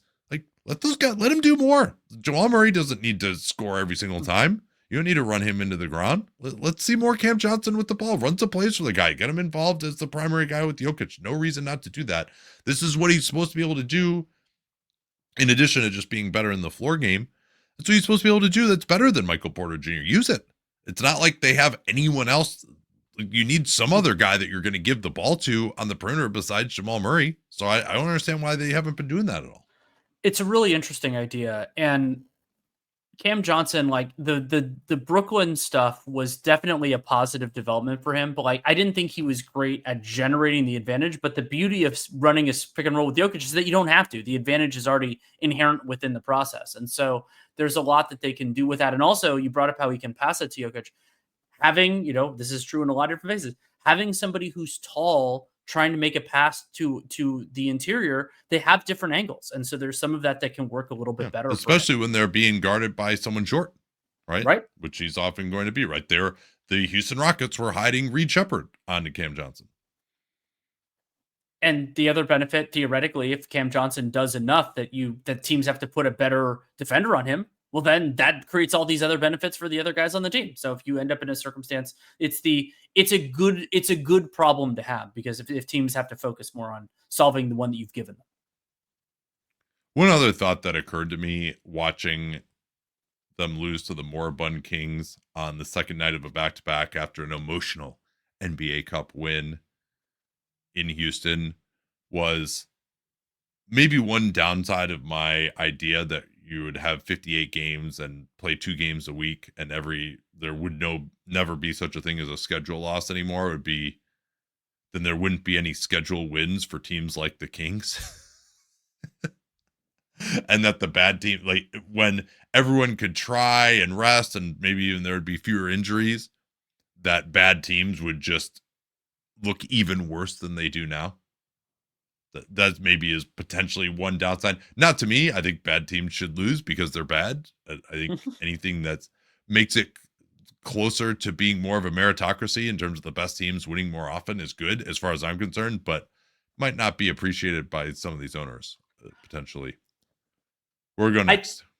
Unless you got anything else. No. Let's stay on the good teams and we'll go to the Houston Rockets. Yeah, the Houston Rockets. Give you their fundamentals here momentarily. 10-4, 4-1. We talked about the one on Friday that they lost in the NBA Cup. They are second in net rating, plus 11.5. Second on offense, 5th on defense now, interestingly enough. They project for 57 wins, which would be the 2 seed, and they will be making the playoffs. Unfortunately, you and I will not get to see Kevin Durant in person on Wednesday. He's going to miss the next 2 games tending to a family matter. What is their offense looking like? We noted that they are overall number 2. We have a Watfo on what their half court offense would be.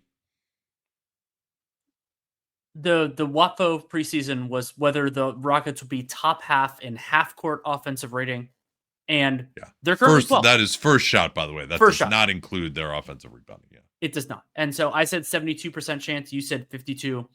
They are 12th, even despite being number 2 in full offensive rating. And so that's something that we will continue to monitor. And what I really wanted to dig into was this fascinating duality that the Rockets are dead last in 3-point attempt rate, percentage of attempts. I think they're dead last. Basically, any way you slice that up, they're dead last in it. But they have the league's best 3-point shooting percentage.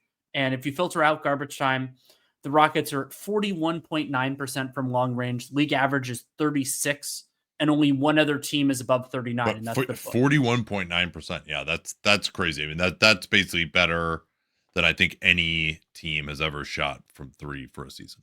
Yeah, we went gaga over that Clippers team a few years ago, and I think they were hovering around 40, if memory serves. Yeah, they were. I think they were 41, and they were one of the best. That was the 21 Clippers. They were maybe the best shooting team by percentage that we'd seen at that point. But this is actually kind of reminiscent of the approach of some of those Spurs teams later in the Popovich era, where they still weren't taking that many threes, but every three was being taken by like Bryn Forbes. And so they were shooting a crazy high percentage, but just because they wouldn't let Derek White or a young Keldon Johnson or a young DeJounte Murray take threes. Those guys would take mid-rangers or they'd pass it to somebody else. And so the only guys who they let take threes were really good shooters. Is that what's happening with this Rockets team, or are these guys just over their heads? A little bit of both. So I think that when you look at kind of, I actually think a lot of times I like to look at 3-pointers per 36 minutes, but in this case, it's actually useful to use per game. And the Rockets attempt 30.3 per game, and 10.6 of those, so more than a third, are Reed Shepherd and Kevin Durant, who are their 2 best shooters, both by numbers and by actual shooting quality. Actually, Durant's not their second best in terms of percentage, but he's a damn good shooter, as we all know.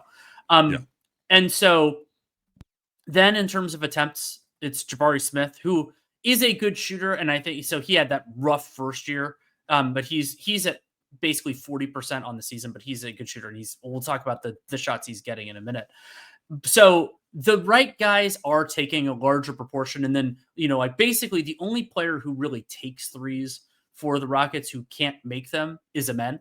And Amen's taking 2.3 per game. I actually think that number should go down. Just give it up a little bit because they're not going in. Teams aren't changing the way they guard you. I mean, he's taking above the break threes. He needs to just chill on those. All right, if you're wide open in the corner, go ahead and take it. I mean, there is a development aspect to this, but there's no. He's so far away from above the break that I think they probably need to just shelve that unless it's late clock at this point. And then the other guy, Şengün, too. I mean, he had that great start against OKC.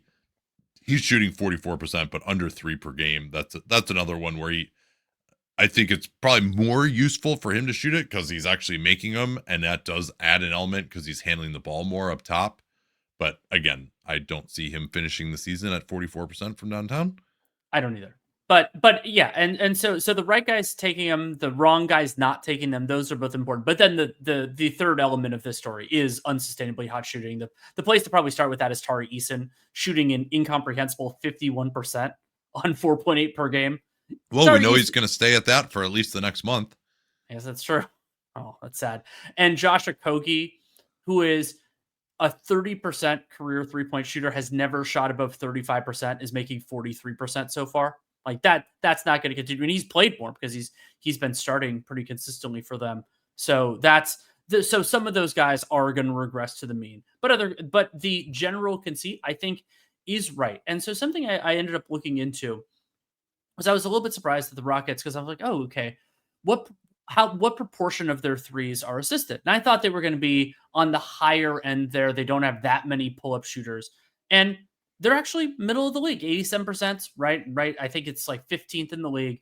And I thought they'd be like above 90%, 87 is that the line. But that tells us something too. because there are only 3 Rockets in their rotation who below 90% of their threes are assisted. And that is Kevin Durant, about two-thirds of his, or so let's do it the other way. 1/3 of his are unassisted. Reed Shepherd, about 1/4 of his threes are unassisted. And then Alperen Şengün is just slightly below. He's at 88%. And a lot of those are just like they're not assisted, but they're also just like, you're just standing there, no one's guarding you kind of threes.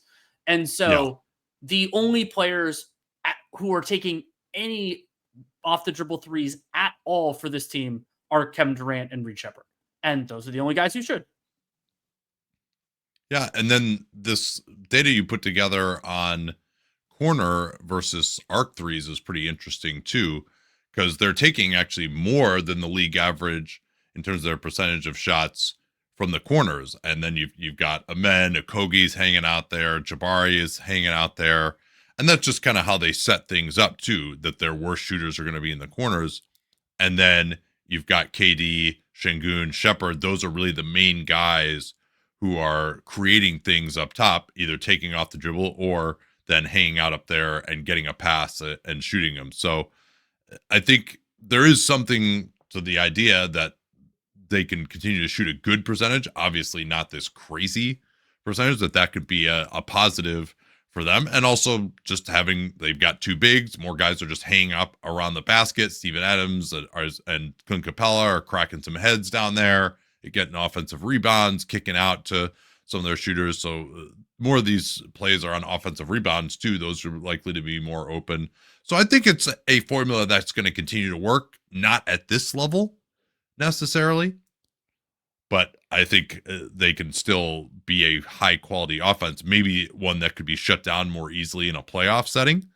But for right now, this is a formula that I expect to continue to work throughout the season to at least a solid degree. I would be very surprised if they're not a top 10 offense from here on out, at least. And you brought up the corner threes that are above average there. It is just for the sake of completeness, this ties in with what I've been saying. But so the league average is teams taking 28.7% of their attempts as arc threes.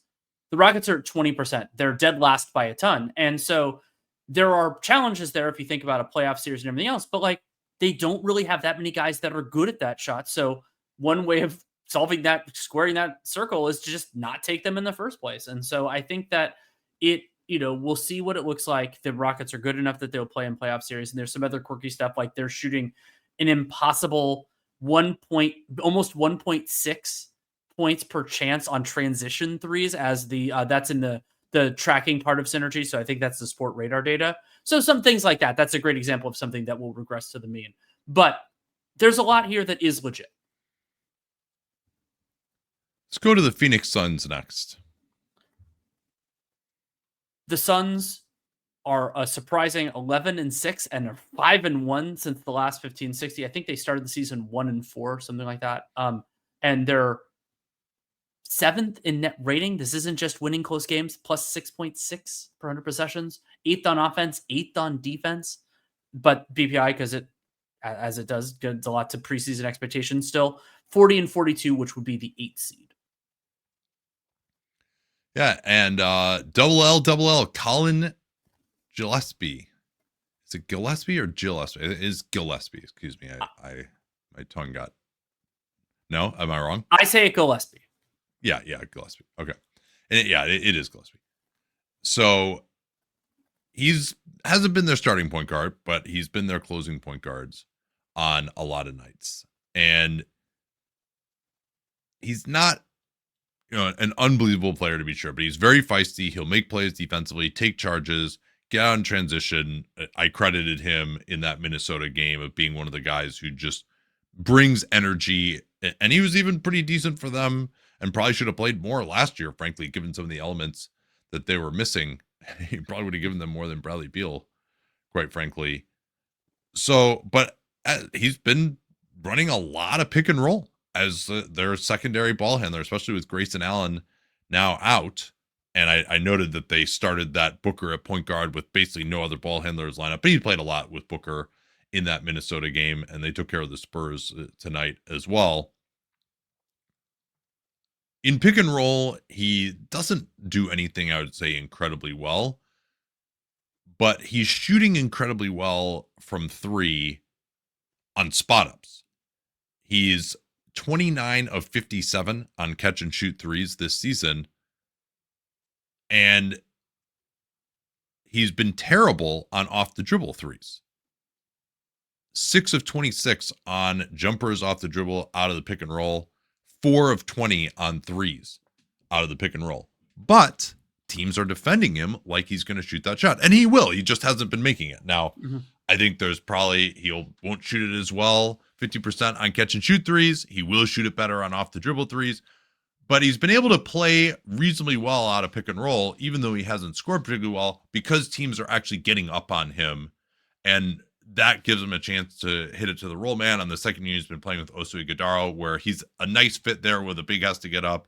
Then he can release Ighodaro on the short roll. He's capable of making a play in a way maybe that Mark Williams, their starting center, isn't necessarily going to do. Nick Richards isn't going to do that as much either.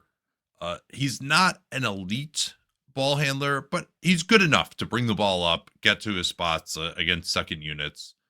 He is vulnerable to pressure. We saw that at the end of the Minnesota game. If he's really got some length on him, that guy can get over the screen, then the big can be a little bit further back. Or if the big is going to be pretty active and trap him, he's going to struggle to make a play getting out of that because he's small. He's not that athletic. He's not really used to having the reps of someone like a Jaden McDaniels guarding him.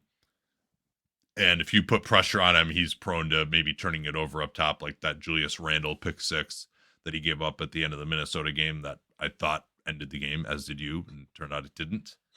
And of course, he had the winner against them too. But because he has some shooting ability, he can get in the lane, his floater's okay, and he can make some of the basic passes. But the other thing is that he can defend at least reasonably well. He's got some TJ McConnell sort of energy defensively, and not that level of steals guy because nobody is. But and then he's just going to make every single spot up, and that's also really important. Playing off of Devin Booker, where they're going to run the action for Booker, but now Booker doesn't have to deal with the pressure that every team is throwing it, bringing up the court. He can start in the corner, work off of wide pin downs.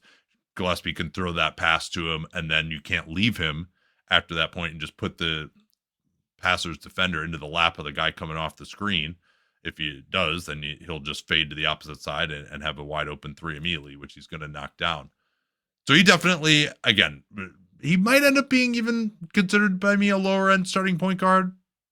He honestly has been better for them this year than Tyus Jones was last year. He gives them more defensively. He's knocking down even more shots. He's also just really aggressive as a spot up shooter too. He's making it from 4 or 5 feet behind the arc if that's open. And he's shooting really well on what Synergy hand tracks as contested threes. He's 7 of 15 on those. And these are some deep ones with big guys coming at him too. So yeah, he's a player. He really, for a team that we're just, man, what do they have in the backcourt? For him to come in and play at this rotation plus type of level has been huge for the biggest surprise, I would say, in the league at this point. One of the key numbers for the Phoenix Suns this season is that with Devin Booker off and Collin Gillespie on, the Suns have a 125.2 offensive rating and a plus 12.1 net rating. And they're shooting a completely unreasonable 48% from 3 in those minutes. So there are things that are going to change.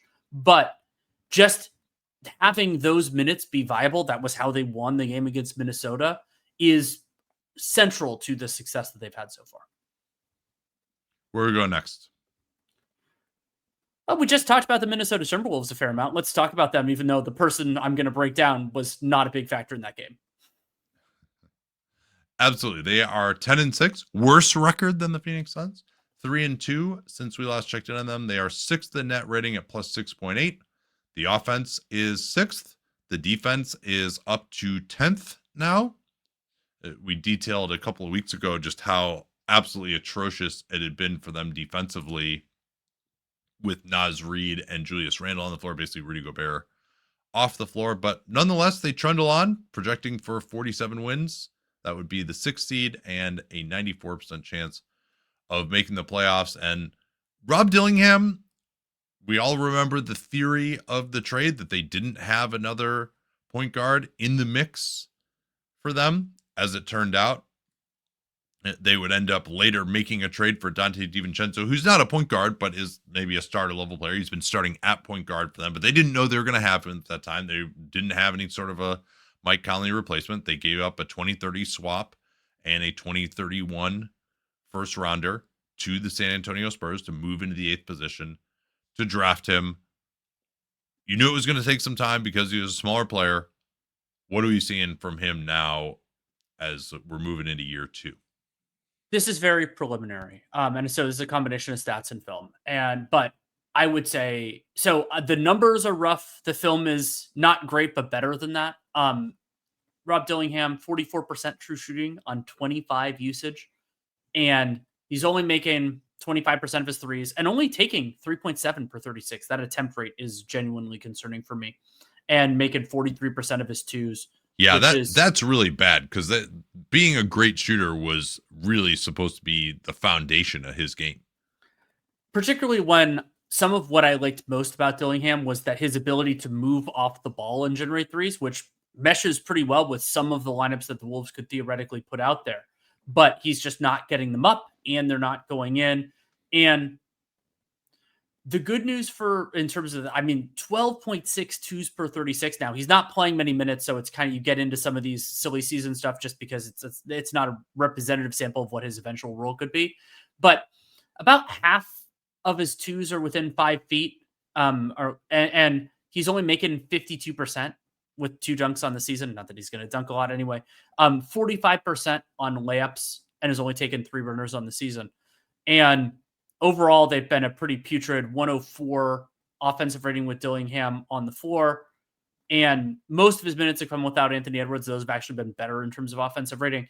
But so watching the film, a selection of film, I thought that there were some positive signs that tied in with some of what we've seen from Summer League. So I still like Dillingham as a passer. I think that his vision and his unselfishness are both not elite, but pretty good. And there were a number of plays where he made the right pass, and the reason that it failed was not his fault. So there was one where where Dillingham had a really nice cut and pass to João Béranger, and Béranger just didn't handle it, and it was a turnover, something that Timberwolves are used to with French-born centers. But there were a number of those where it's like he made the right play, things didn't work out. But the big concern, and this is true with the stats, but it's also really true in the film, is that he's still young. This is age 20. It's 20 season. His age 21 season, but he's 20 right now. His on-ball dynamism just isn't there. He's not making other teams sweat. He's not making them work. And Rob Dillingham, in order to be a starter, when you consider the defensive limitations that he will always have, he has to be more of a threat with the ball in his hands than he is right now. And so if the threshold is to be a starter, he can't do that. Now, I think somebody who passes as well as he does, as long as the jump shot gets to a rough level of where I thought it could be, there's still a place for him in a rotation and on a roster, but that's not quite the same thing. And there was a play where he was driving at the Brooklyn Nets, who don't have the greatest defensive group, of course, and he just loses it towards the basket when the defender comes over. Not like it was an unforced error. And so there were things that I liked in it. Like there was a nifty step back against the Mavs. There was a great play where Dillingham passed the ball to Julius Randle. It doesn't seem like this was set by a set play. And then Dillingham just runs over, makes it a give and go, just kind of sprints and creates separation off ball, and then draws a foul. So there is stuff in there that I like, and point guards that can take time. There are a number of different point guards who end up being better, including De'Aaron Fox was horrendous his first year, even if some of the on-off stats, I think, overstated his flaws. But there isn't enough in this film to make me think there's still there's a diamond in the rough here. It's gonna work. It's just gonna take time. In part because he's so small and he's quick, but he's not quick enough that you're just seeing it fly off the page, fly off the film whenever he's on the floor. Yeah, and that's was one of my concerns about him. We knew what it was going to be defensively. I think he's actually been a little bit better than expected in terms of his willingness to compete there. of course, there's a long lineage of guards who are drafted for their offense, and then you're talking about how their defense is better than expected because the offense just hasn't come through. And I think he's gonna be an NBA player, and he's gonna be someone who can score some. The league is just moving ever further away from small guards. Kind of the thinking was, well, he's so small, but we'll have Edwards at the 2. We've got this huge team. We can protect him. But none of that, as you like to say, is worth the squeeze because he just hasn't been dynamic enough offensively as a shooter and scorer and passer. Now, have they particularly empowered him? Maybe not. But usually if you're a good enough offensive player, or if he's going to be good enough anytime soon to matter for this Wolves team, by the time he comes into his own, they could be a totally different team, then he would have popped to some degree by now. And they lost Nickeil Alexander-Walker. Terrence Shannon Jr. has been out, and he still just hasn't really been able to play a major role. Terrence Shannon Jr. should be back within the next week or so from that foot injury. Anything else on them, or shall we move on to the San Antonio Spurs? I think that's all we need to do right now for them. So San Antonio on the season, 11-5, 3-3 since last 15-60, still playing without Wembanyama and Stephon Castle. 10th in net rating, plus 4.8, 14th on offense, 7th on defense, and BPI projects them to win 49 games, which would be the 5 seed. So the Spurs did lose 102 or 111-102 to Phoenix today. They shot really poorly from 3, 10 out of 34. The guy I'm going to talk about in a second, David Jones-Garcia, was awful. He had 0 points and was -10 in 13 minutes. They generally just couldn't make any shots, which is the opposite of what took place in a very nice win that they had against the Atlanta Hawks in what is the post-Wemby, post-Castle era for the moment, at least. Castle looks like it's going to be another week or two for him with this hip issue. That's what they said about Wembanyama. We haven't really gotten anything on him since then. Before I talk about Jones-Garcia, I just want to talk about what Mitch Johnson has been doing without Victor Wembanyama and without Castle. In that win against Atlanta at home, Atlanta had been really messing up the Western Conference pretty badly on the road. They dominated the possession game, 103 true shots to 93, got to the foul line for 30 attempts. Their starting lineup was Fox plus shooters, basically. It's Fox, Champagnie, Vassell, Barnes, and then Luke Cornett. Obviously, no Dylan Harper either, though Harper's started doing some workouts before games. So they might get all 3 of those guys back within the next week or two. I certainly hope that that's the case. And then Kelly Olynyk is finally back from that heel issue. They played him some at center with Jeremy Sohan. That didn't go particularly well. They went away from that, had a group out there with Sohan at center. That was actually part of when they made their big run. They scored 35 points in the last 9 minutes of the game, and that started actually with Sohan at center. Keldon Johnson was awesome in this one. He had 25 points, and the bench without Fox was pretty big. And David Jones-Garcia was part of that, and they even played him with De'Aaron Fox as well because they don't have much in the way of ball handling. I think they hoped Devin Vassell maybe was going to evolve into more of a scorer than he has been. That's one thing that's been a little concerning for me, is that he really just kind of seems like a guy out there on both ends. Like, he's not killing you on either end, but he's also not really doing much on either end other than getting an occasional steal. But the Jones-Garcia and Fox group together was 24-13 in 14 possessions. And I thought it was also noteworthy they didn't pair Jones-Garcia and Luke Cornett at all. It was Olynyk or Sohan at center, and it was really more about Jones-Garcia getting to the basket. Now, I thought it was interesting that some of the G League people I talked to when he was starting to pop in Summer League were like, oh, yeah, this guy's a pig, and he never passes it. I didn't see that when I watched the stuff from the Hawks game. He had a really nice kick out to Keldon Johnson off a drive. He was very unselfish in transition. In particular, he had 3 assists in transition, and also just moved it quickly around the perimeter a couple of times as well.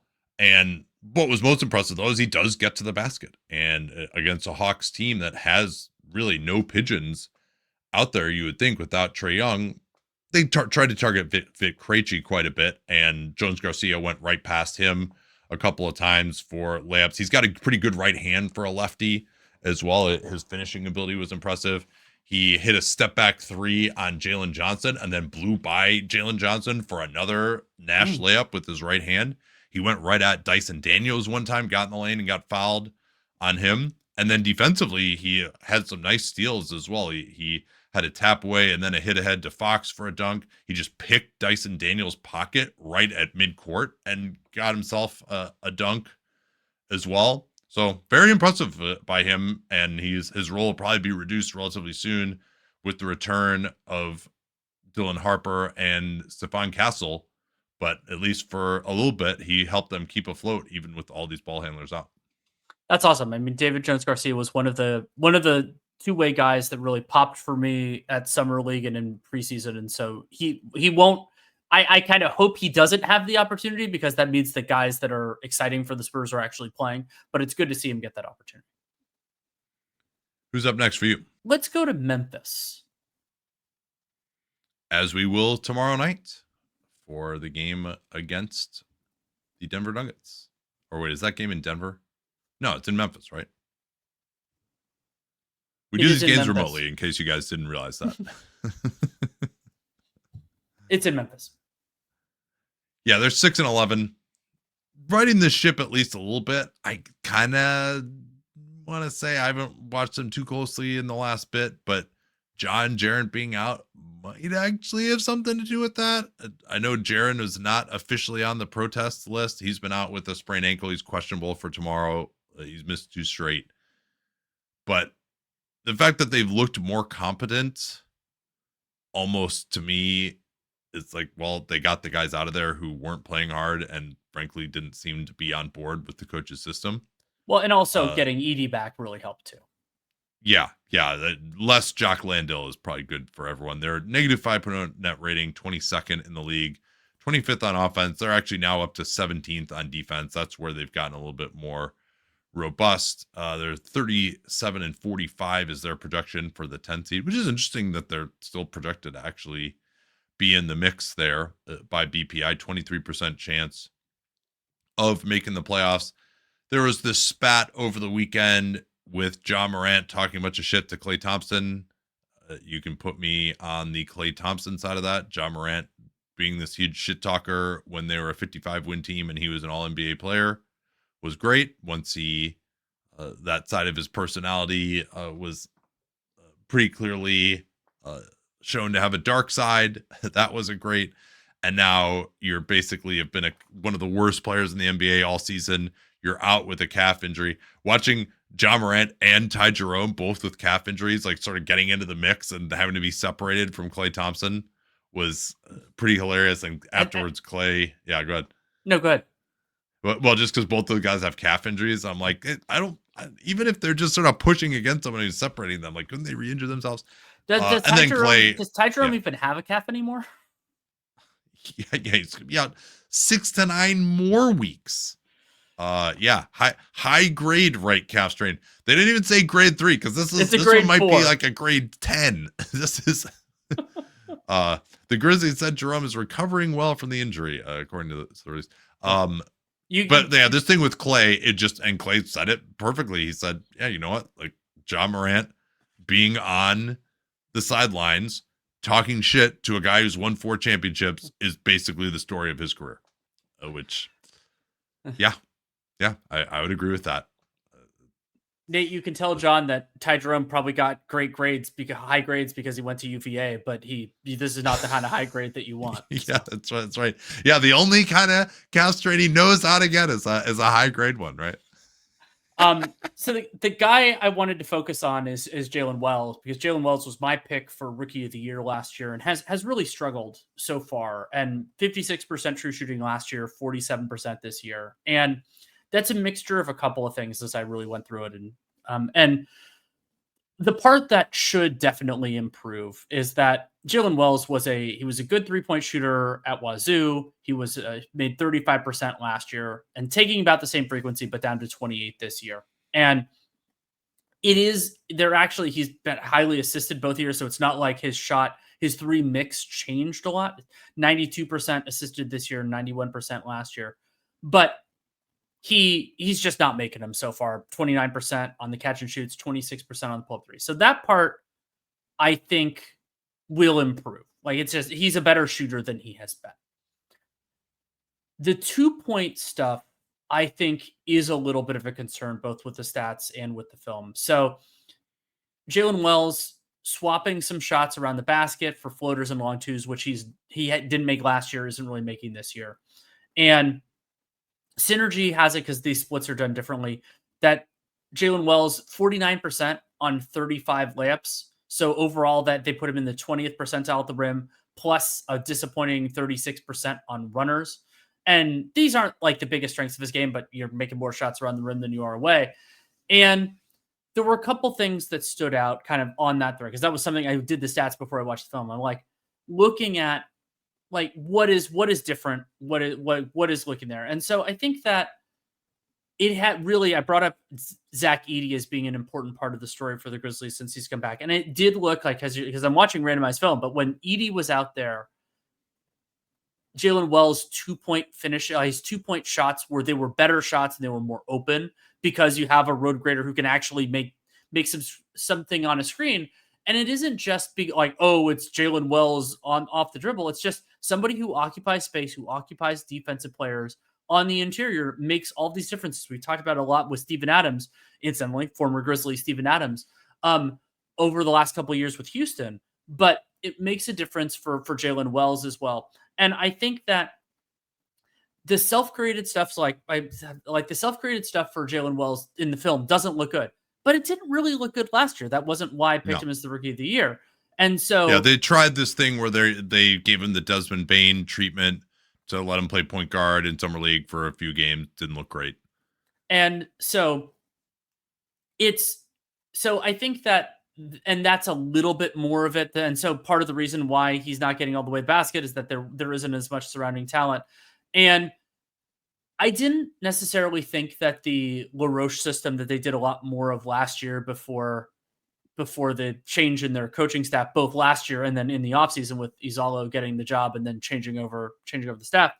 I didn't think that necessarily helped Wells, but I as much, because he's not the greatest driver, but just I think there were more advantages to be played at times on last year's Grizzlies, but that's also some of the surrounding talent. I mean, Jaren hasn't been around as much, and Edey wasn't around at the beginning of the season. So I think that watching the film, the self-created stuff still doesn't look good, but the other things, everything is just harder than it was, and I expect the overall sample to be more favorable to Jaylen Wells in terms of the shots that he's getting than it is so far. So I'm not super worried. I'm not seeing steps forward, but I'm also not seeing stuff to be like, oh, he's a lot worse than he was before. I don't think he's worse than before.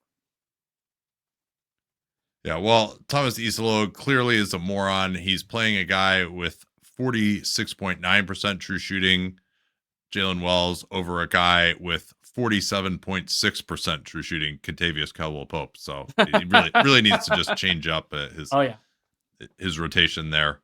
Yeah, so I want to say Edey has really helped just getting them some additional rim protection, because Jaren hasn't been very good in that role either. I think has helped to stabilize. He's got a lot of block shots against some of these teams. Just having someone who's standing down underneath there can open things up.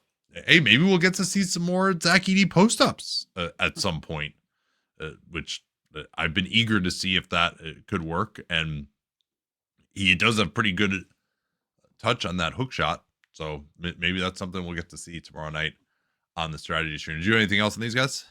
Just that in 138 possessions, the Grizzlies have a 136 offensive rating with both Jaylen Wells and Zach Edey on the floor. Something to keep an eye on.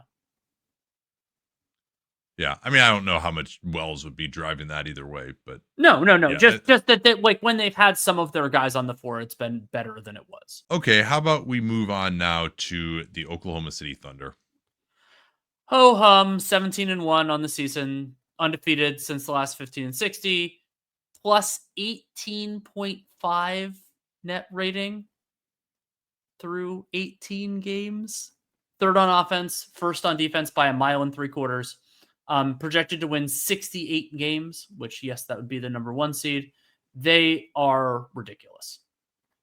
Yeah, they are. And I watched this, what actually was a 33-4 run for the Thunder, but they made it 31-4 in 15 possessions. Ultimately, they're down 84-77, and they finished the quarter up 110-88 in that NBA Cup matchup on Friday. It was kind of funny, though, because it didn't feel like an avalanche in the way you would have expected, of just incredible pressure. Guys just can't deal with it. They're turning it over. The Jazz aren't even getting a semi-decent shot. That wasn't necessarily the case. The Thunder, there were definitely some Thunder plays, right? Shai Gilgeous-Alexander coming over, getting a big block, and they go the other way. The biggest thing was just that the Thunder made every single three in this game. They were well over 50% from three for the game. And I think they made 5 or 6 straight threes in this run. You would have to, obviously, if you're going to score 31 points in 15 possessions, because they actually had a couple of empty trips. Part of it, too, is just Cody Williams trying to guard Shai Gilgeous-Alexander. Didn't work. It's Kevin Love at center. It's Filipowski. So any Thunder drive, they're going to get right to the basket. There were just a few Jazz wide open threes that didn't go down. It wasn't necessarily the level of domination that I thought it would be. And sometimes that's what it is with the Thunder, right? They're winning the possession game. Shai's hitting some mid-rangers on you. You're missing some layups, and all of a sudden you're down 20. This was a more extreme version of that because there were so many threes that they made. Jaylen Williams and Lou Dort. Shai hit a couple. They tried to bring back in Lauri Markkanen, maybe even a little early. That didn't work.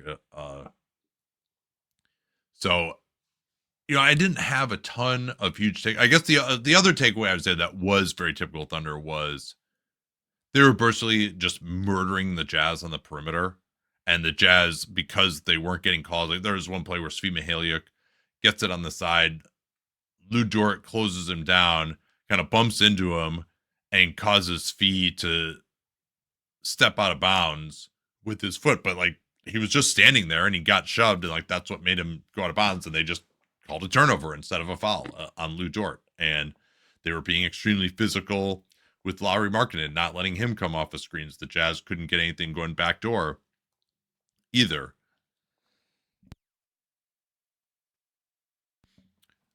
But that was the other thing that stood out, is just that they were able to be really physical, especially against a team like Utah, who are not young players who are going to be very good at accentuating, they're not veteran players who are going to be good at accentuating the contact. They just couldn't deal with it. And there was even, a little bit of luck involved too. Jaylen Williams shot a left corner three that first hit the top of the backboard, then hit it again, and then the front of the rim, and then it dropped in off the front of the rim. And that was after they'd gotten like 5 offensive rebounds in a row. So I was hoping that it would actually be a little bit sexier. That I was like, oh yeah, this is just what happens against the Thunder. This devastating run comes and you just can't deal with it. It didn't even feel like that. Like they weren't just getting wide open threes every time for great shooters or anything along those lines. I mean, the other thing that was kind of interesting was the Jazz just kept trying to take Isaiah Hartenstein one-on-one from the perimeter and just didn't have the personnel to really do that very well. And so they were getting into the lane a little bit, but they would miss shots. So OKC would get some transition. But yeah, it got out of hand very quickly. But it was maybe the least impressive 31-4 run that I've seen from a dominant team. So sorry, this is we can't get that many takeaways. This is the 20 minutes I had to spend on the Thunder this week. That's what you're going to get. But of course, I think we're going to have plenty of chances to continue on with the Thunder hagiography. I mean, the other thing is that Shai Gilgeous-Alexander is actually getting pretty close to scoring a point a minute. And he's got like 9 or 10 games where he's had over 30 points in under 30 minutes this year. I think he's not played the fourth quarter in something like 10 of the last 11 games that they've played. I think I was a little worried that this might happen this year, was that people would just kind of get voter fatigue on him as a possible MVP candidate. And no, he's going to be right in there. Even if he's not playing as many minutes or having quite the counting stats of some of those guys, you're going to have to adjust because they are just kicking everyone's ass right now. We have one more team left, if memory as I'm counting it, and it's a team. Yes. I don't think the Kings are really a team. Oh, that's right. But we do have the Golden State Warriors to get to first. This will be the NorCal section of the pod, and Golden State struggling still with injuries. Al Horford, it was a hamstring issue initially. Now it's being deemed sciatica in his right leg. He's out for at least a week. Or sciatic nerve irritation. I don't know if that's technically sciatica. Maybe it's some lower degree of it. But that's, you don't feel too amazing about that. And then Jonathan Kuminga, there was hope coming off this bilateral knee tendonitis that he was going to be able to return. They really missed him. Steve Kerr was saying we need him, but he admitted today, because he wasn't able to actually practice as they had hoped, that Kuminga wasn't going to be available. And they don't know when he's going to be available. And Kuminga then had another discussion, another article with Anthony Slater saying he feels like the scapegoat again. Remember, he got taken out of the starting lineup, and all of a sudden he is ruled out with this knee tendonitis, and he hasn't played since then, since the one game when he was taken out of the starting lineup. Do your eyebrows raise about that at this point, when he's also saying he feels like the scapegoat? And oh, by the way, now he's not coming back at the time that they thought he would. And also, let's keep in mind that his agent said that basically if he were on the qualifying offer or on this short-term deal with the Warriors, that he was going to have to prioritize his own health. I mean, there hasn't been any reporting to this, but all of those facts do kind of make you raise your eyebrows a little bit, as much as everyone says JK has like still been a model teammate when he's been in the building and all this stuff. Well, it incentivizes everyone in the building is incentivized to say the model citizen stuff, because you're trying to, if you're trying to get him somewhere else, then you want everyone to think that things are going fine. I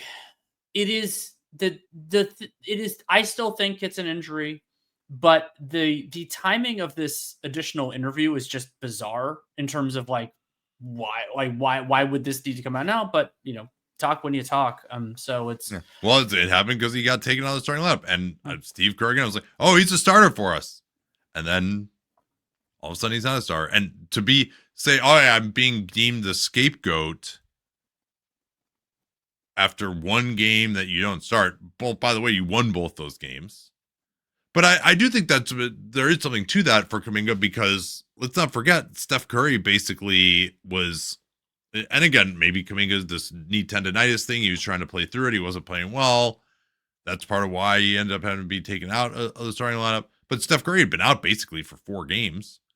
And then they didn't. Again, I've always had like some sympathy for Kuminga's position in this, even though he's needed. And he also has rebounded more. They missed his rebounding against Portland. They missed his on-ball defense against Portland. Now, it's going to be even harder to play him if Al Horford's going to be missing time too. But that's more size that they're going to be missing too. Or maybe this means they need to trade him for some more size. Post haste. We'll see what happens. But this, again, tendonitis could certainly be tricky. I've had my struggles with tendonitis in various appendages over the years. But Moses Moody, still only 23. He's starting that $13 million a year, $11 million a year extension, I believe, right? Double confirm that it was 3 years and it's 3 years, a little under 39 million. Yeah. So he's making about 12 and a half over the life of that. What have you seen from Moses Moody as he is back in the starting lineup for Golden State? Some real positives, even if I disagree with one thing we'll talk about later. But so really, when you think about what the Warriors need alongside Steph Curry, Jimmy Butler, and Draymond Green, is prime Klay Thompson. You want a great shooter and somebody who's a capable on-ball defender. Ideally, you get both of those things from one player, but it can honestly be 2 if the other, because you have 2 starters alongside those guys, if the other player is passable in the non-strength. So if you have one guy who's a great defender and an okay shooter, and then the other guy who's a great shooter and an okay defender, you can make that stuff work. And more in that second framing, I think that Moses Moody is showing some signs. And prime Klay is obviously too high a bar for any shooter. But Moses Moody's up to 9 threes per 36 this season, up from 7 7.4 last season, 6.2 the year before, and making 43% of those. I don't think he's going to stay at 43%. But even if that goes to the high, maybe mid-30s, it's a nice fit with their three most important I'm at the players. point now where I expect him to make an open one at a very high rate. And 98% of Moses Moody's threes are assisted, but who cares? You don't probably want another person who dominates the ball anyway. They could use it. I brought up the idea that LaMelo would have helped them over the years. But I think Moody is a good enough shooter, and something that I thought was interesting going into the synergy stuff is that, so he's taken about a third. So he's taken 44 spot-up threes, making 46% of those. He's taken 22 in transition. He's making 46% of those. And then threes off screens, 41% of those. So like he's making them, it's not a full variety, but that he's doing it in some different ways. You see that we of course see a lot of the Warriors in person. So the 3-pointer I think is legit. I don't think it's, Klay Thompson levels, but I do think that it is a weapon, and it may be more limited than some guys, but if he takes it, I think that it's going to go in reasonably. The question is, what do you build besides that? And so Moody, I've thought before that his inside the arc game has some intrigue. He's, decent strength for his size. And he's converted more than half his twos every season of his career, about 55% career. But this year, just 42% on the lowest volume of Moses Moody's career so far. And I think some of that stuff, and I watched a fair amount of film on this, I think is just going to improve. Like last year, he made 65% of his shots within 5 feet. This year, that's at 55%. There wasn't anything horrendously wrong in the film there. And he's getting to the line actually a little bit more than in other years. Still low, 3.3 per 36. And so, like, watching the film, he's the times that Moses Moody's trying to get in business for himself. This is very similar in some ways to Jaylen Wells. That stuff isn't going great, but that's not what he's supposed to be doing in the first place. But there were even some good film. There was one where Moody gets bumped by Valanciunas and then kind of kept his feet and made the finish. I liked that for him. And there were a few others where he like tried to drive on Jalen Suggs and it was a terrible, terrible thing. But then Suggs reached in a little bit and Moody got bailed out for a foul. So I think that he's better inside the arc than he has been. I think that there's his self-created stuff isn't good, but that's not going to be a large part of the mix. But then the intrigue also is that Moody, I think of him more as like a capable to good defender than a great one, though defensive EPM really disagrees with me. He's actually, so EPM just came out with their full, the season so far stuff a few days ago. Moses Moody is 7th in defensive EPM among players classified as a shooting guard or small forward. I wholeheartly disagree with that. I don't think that's fair. Yeah. But I do think that he is a positive defensive player.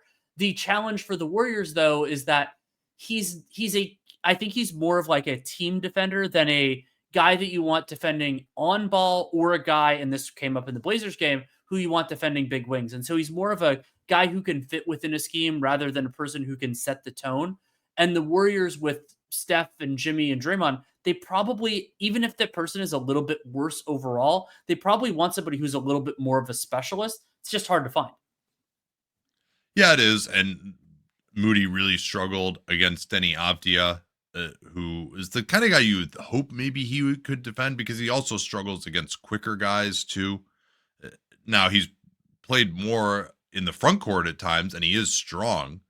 Where I actually really need to see more from him is on the glass, because that was something that I loved in his college film. And then early, he would always sneak in for some offensive rebounds. He hasn't really done that. 2.4% offensive rebounds. Now he is playing more as a shooting guard, but then on the defensive glass, he hasn't really given them anything either, as they've really been hurt there at times recently. So now part of what he's doing is he's guarding guys more up top. He's being asked to leak out, fill the lanes in transition, but they could use his help on the glass, given that they just don't play really great rebounders on this team. And especially if Moody's going to be in there and Kuminga isn't, they need that aspect from him. Anything else you want to talk about with him? Just one other thing that I'm interested in, which is, to me, well, I mean, I guess we'll exclude Al Horford for the time being, in part because of his limitations. But so for me, then maybe the best lineup, are at least the most interesting that the Warriors can get to, is Moody, Kuminga, who's of course dealing with injuries now, Butler, Curry, and Draymond Green. That group has played together for one possession so far this year. So we'll see. Maybe they'll get to it when Kuminga gets back, when the tendonitis becomes less itis-y. That leaves us with the Sacramento Kings. They're 4-13, but they did beat the Denver Nuggets. Negative 12.7 net rating is third to last in the league. 26th on offense, 28th on defense, and BPI is projecting them to win 26, which would be the 13 seed, the third worst record in the Western Conference. So they did get Keegan Murray back, and I thought he was excellent in that win that they had over the Denver Nuggets.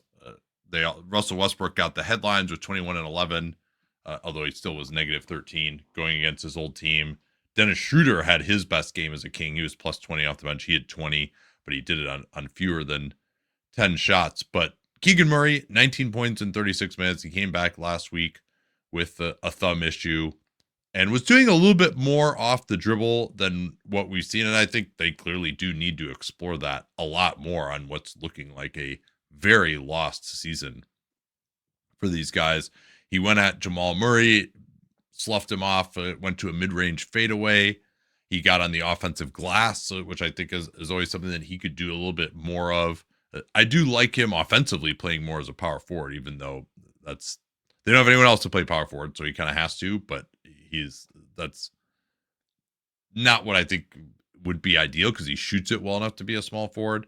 He also drove a closeout for a running banker, had a quick no-dip three in transition on a pass from DeMar DeRozan. He really likes to go left a lot, and that's normally off a closeout what he's going to do, but he had a nice stop and pop mid-ranger on Spencer Jones, and then also more reminiscent of what he was doing earlier in his career, quick three off a flare screen in semi-transition. I think he's another guy with the demise of their running game, and having Russell Westbrook starting at point guard, I think it does help him. But with the demise of their running game, he's not getting as many of those quick leak outs. He's not getting those quick transition threes. So I do want to see him getting the ball a little bit more, a few more plays run for him. They still have a lot of mouths to feed. One of the things that's kind of interesting about Sacramento is if you just look at the stats of Zach LaVine and DeMar DeRozan, they're actually like still really good and still really efficient. And you would actually argue if they're trying to score better, they should just give those guys the ball more, because their usage are actually pretty small. And Sabonis, and now he's out for a while, Schroeder, Russell Westbrook, these guys are all taking a bunch of shots for them, and they're all really inefficient. I think that goes back to this idea, we needed a point guard. Okay, well, that was, I guess, because Sabonis wanted a point guard, and he wasn't getting the ball enough, but I don't know that he really should have the ball on this team. And it's not like Zach LaVine and DeMar DeRozan can't generate more shots. They just haven't been getting the ball as much. DeMar DeRozan, 21% usage. You know he can do more than that. What is he out there to do if you're not going to give him the ball? He's been just as efficient as ever on the offensive end.